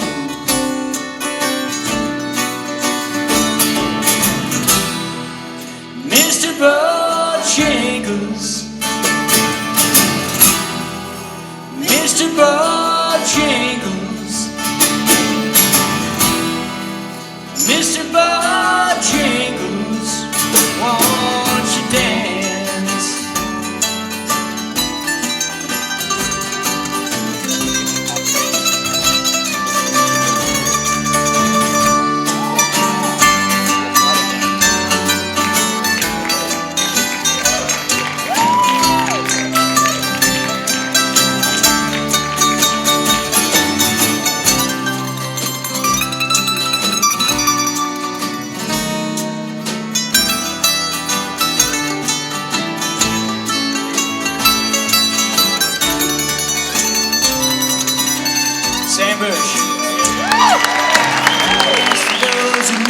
Shows and county fairs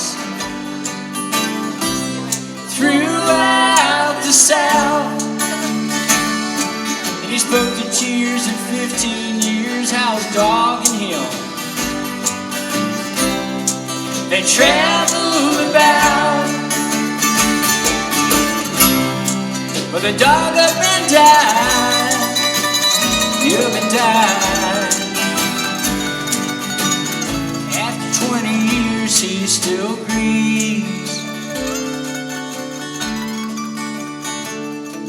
He said I dance now at every chance in honky tonk for drinks and tips, but most of the time I spend behind these county bars. as I drink some beer. He shook his head, and as he shook his head, I heard someone asking, please, please, Mr. Bojangles, Mr. Bojangles, Mr. Bojangles, won't you dance?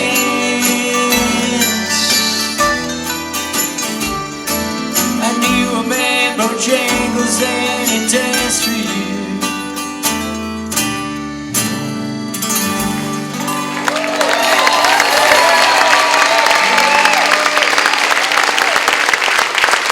God bless you, people.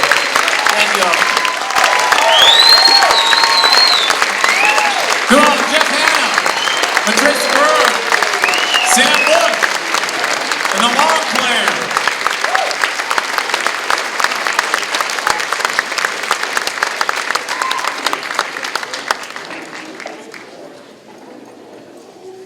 So here's a video from another guitar playing legend, but the interesting thing about this guy is, among other things, he established a camp in Ohio where he invited Pete to come and teach. It was called the Fur Peace Ranch.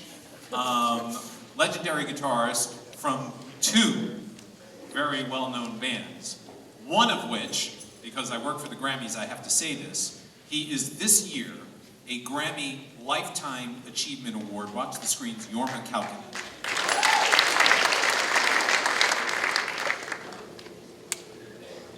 You know, there's just never any good time for bad news, and when I heard that we lost Pete, it was almost unthinkable. Pete and I didn't see each other that much, but he was certainly a huge part of my life.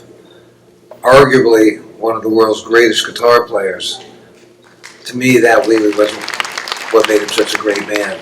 He's one of the most amazing human beings I ever met. Compassionate, empathic, utterly realistic, just a loving human being. And it's a privilege to have known him and to have spent some time with him and his lovely wife, Erin. I will surely miss him.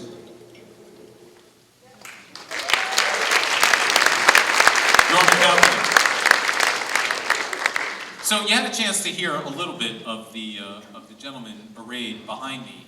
I'm sure those of you in Nashville know these guys get together on a regular basis, do remarkable things. They take classic albums and play them beginning to end with all manner of great guest artists. They are great friends of Music Cares. As a matter of fact, they have helped raise thousands of dollars for Music Cares over time.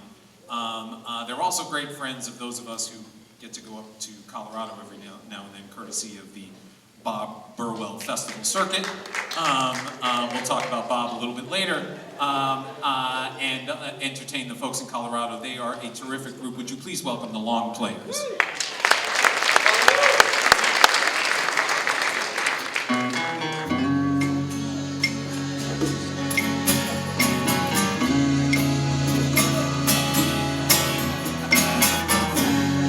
Give her all my love, that's all I do.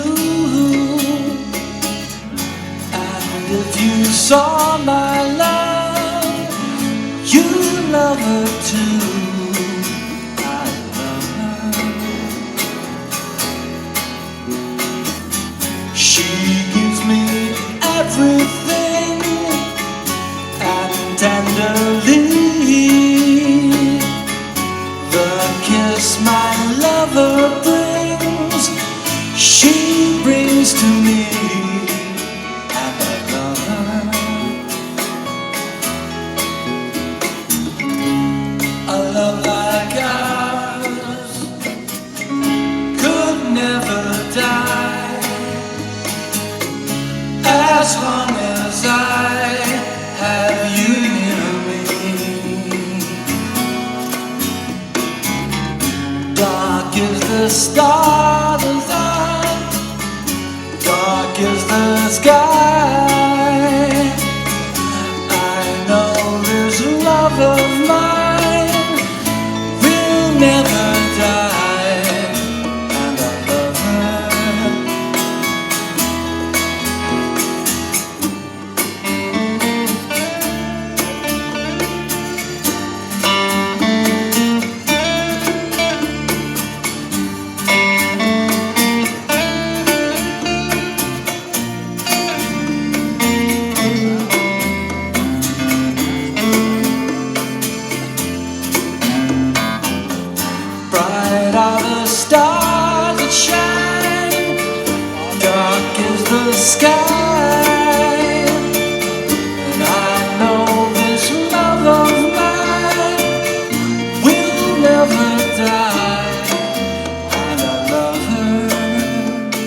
so much. We're so happy to be here tonight, especially Aaron. Good. Thank you for having us on for this. We're going to do a couple Beatles songs because who doesn't like the Beatles? And Pete had done these songs himself. So here's one that you actually heard in the video just a little bit earlier.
While my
Thanks, everybody. The long players, come on!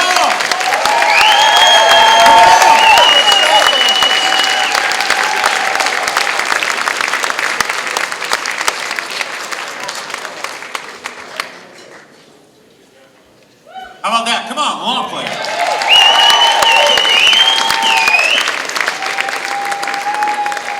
So, but wait, there's more. Thank you very much. Who was that?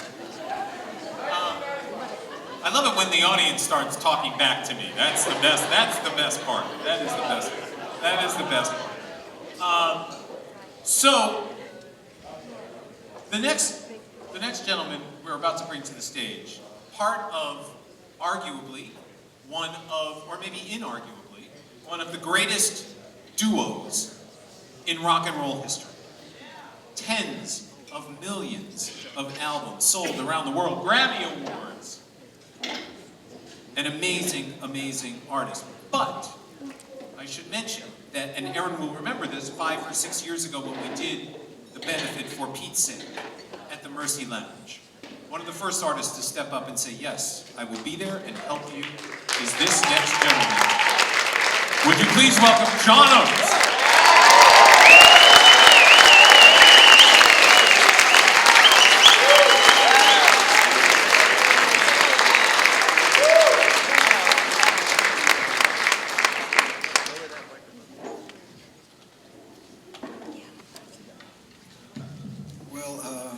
It's a pleasure for me to be here and a real honor, and I had the pleasure of playing with Pete so many times, and I was just, it was one of those things where when you're playing with great musicians and great accompanists and great players, you feel like you can do anything. It's kind of this harmonic musical support that carries you to places. And I really believe that some of the shows that we did together, just the two of us with two guitars, were some of the most satisfying shows that I've ever done. And years ago when we first met, Aaron introduced me when they were visiting Aspen, Colorado, and we were having lunch at a little local watering hole near where I live, and Aaron, in her chill way, said, "Yeah, my husband's a guitar player."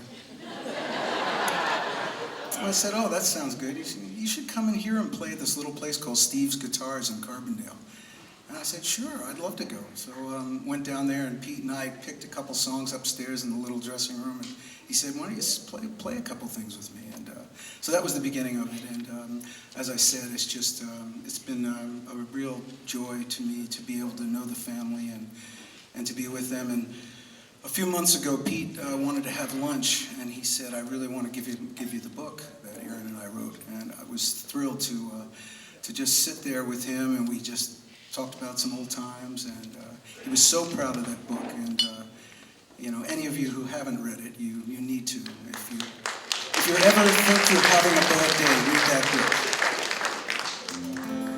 So Pete asked me to do a song for the John Denver tribute when John was being inducted into the Colorado Hall of Fame, and I was honored to be asked to do it, and then I had to figure out what I was going to play, and I thought, since I look exactly like John Denver, I thought that maybe I would do one of his classic songs, and then I realized there were going to be 16,000 diehard John Denver fans from all over the world. So I decided that I would take a John Denver song and take it to Philadelphia. So that's the arrangement that I came up with, and I haven't played it really since way back then. I'm going to give it a try.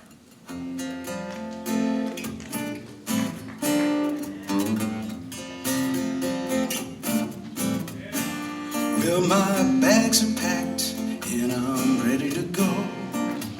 I'm standing here outside your door.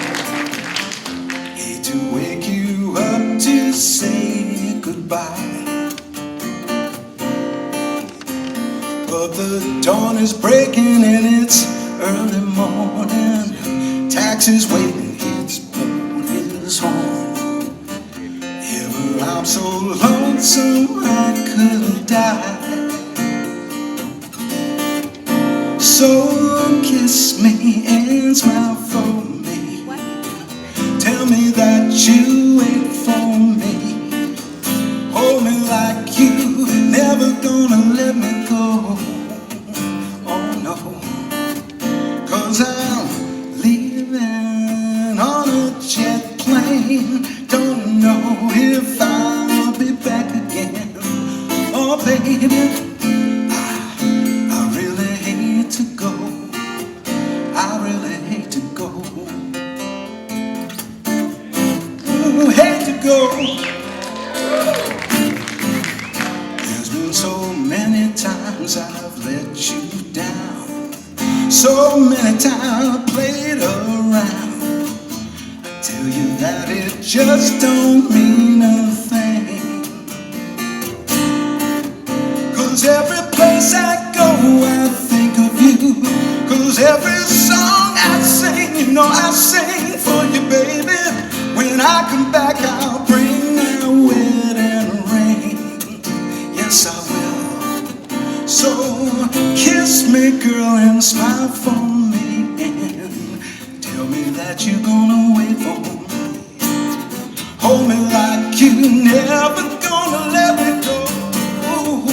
Oh no, 'cause I'm leaving on a jet plane. Don't know if I'll be back again. Oh baby, yeah, I hate to see you go. Oh, I hate to see you go. Leaving on a jet plane. Don't know if I'll be back again. Oh baby, you know I really hate to go. Oh, I really hate to go. Leaving on, leaving on. And I'm leaving on.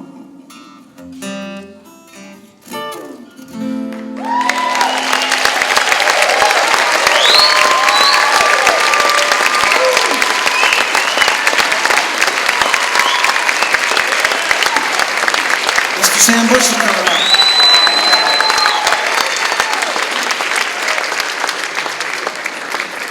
So I hope Pete wasn't listening too closely to all those botched chords. He probably would have smacked me in the side of the head and then laughed.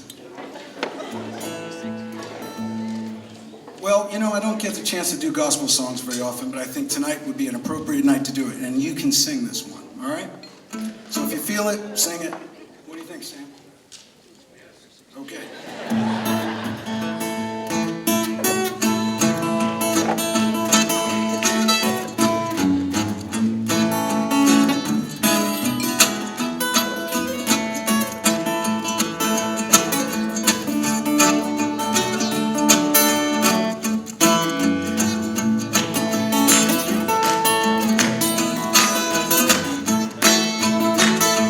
Here am I, Lord, send me. Here am I, Lord, send me. Here am I, Lord, send me. Here am I, oh Lord, send me. If you hear my Savior calling, who will go? Go and work today. Feels alright, and the harvest waiting. Who will bear the sheep's weight? Here am I, Lord, send me. Here am I, Lord, send me. Here am I. Lord, send me. Here am I, oh Lord, send me. If you will.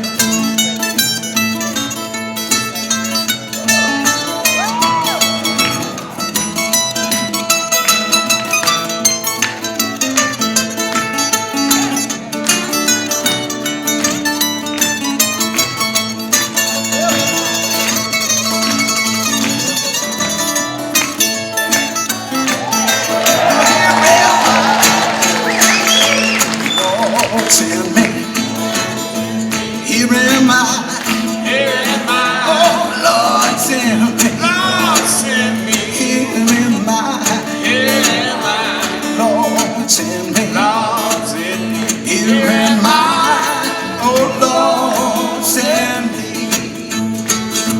Here am I, oh Lord, send me.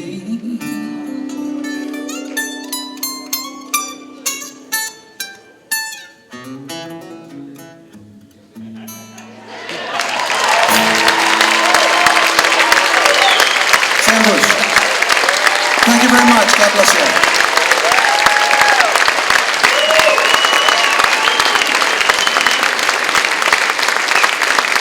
No, Sam Bush, come on.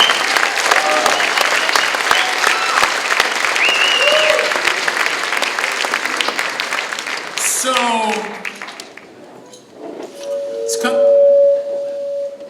not me. It has come to the point in the night where some thank yous are in order. First of all, a round of applause for City Winery. Making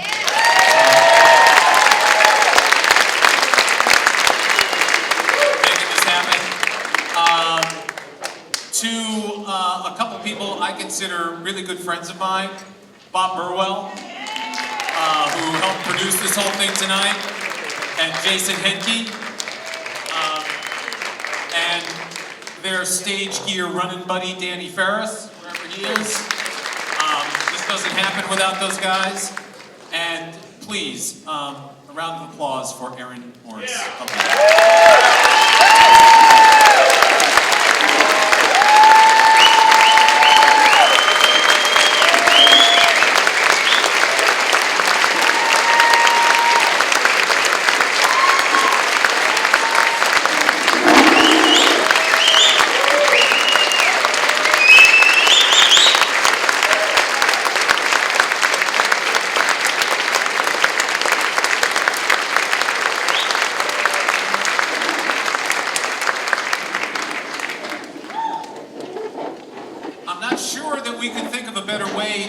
To close out the evening than the manner in which we're about to do so.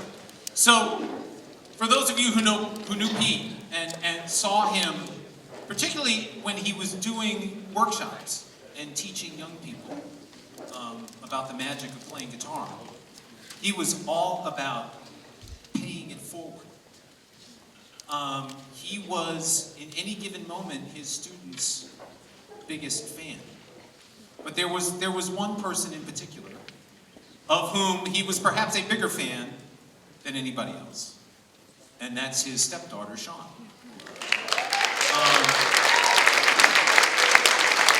So, to put a most appropriate button on a wonderful evening, would you please welcome, playing a piece called Every Mile, Pete's stepdaughter, Sean, Della Croce.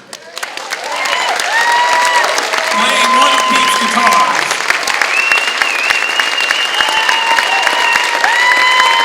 And her friends Mollie Weaver and Joanna Janét.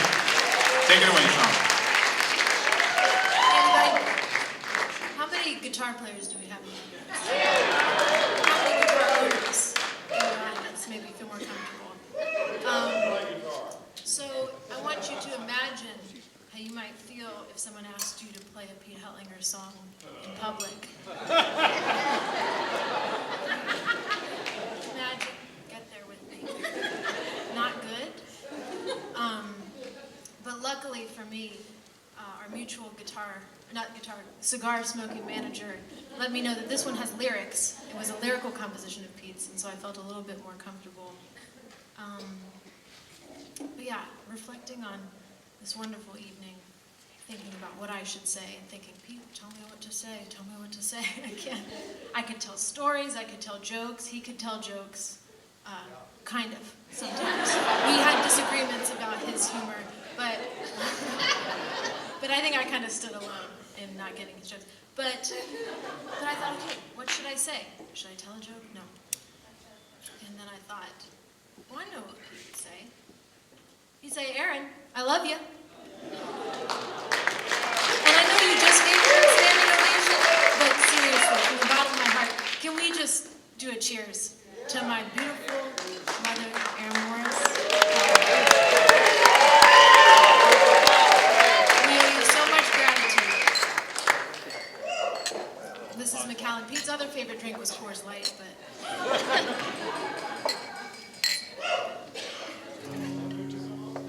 This is a song he wrote with his best friend, Steve Emily. It's called Every Mile. This is Joanna, and this is Mollie Weaver.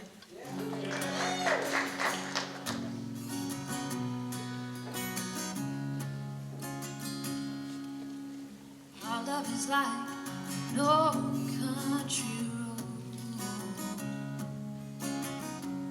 winding its way through the years,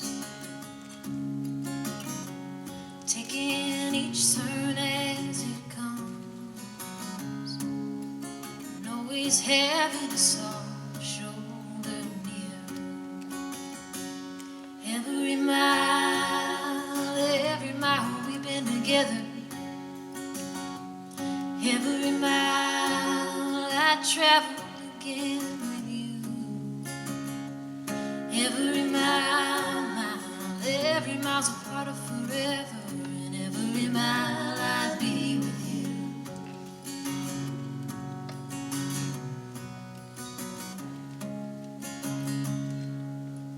Sometimes smooth like a Kansas highway, sometimes rough like a mountain pass. It's taking each road we've been on, take a love that's strong and make it last. Every mile we've been together. Every mile I travel again with you. Every mile's a part of forever, and every mile I'll be with you.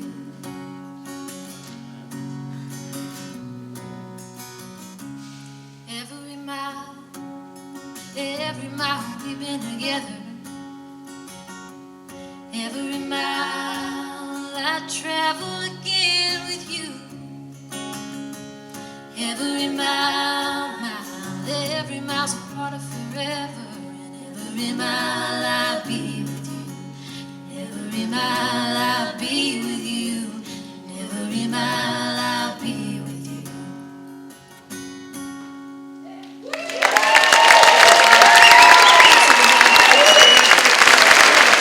Della, Croce, Mollie Weaver, Joanna Janét.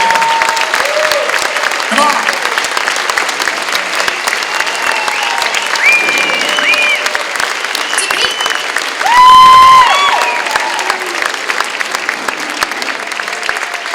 Thank you, John. So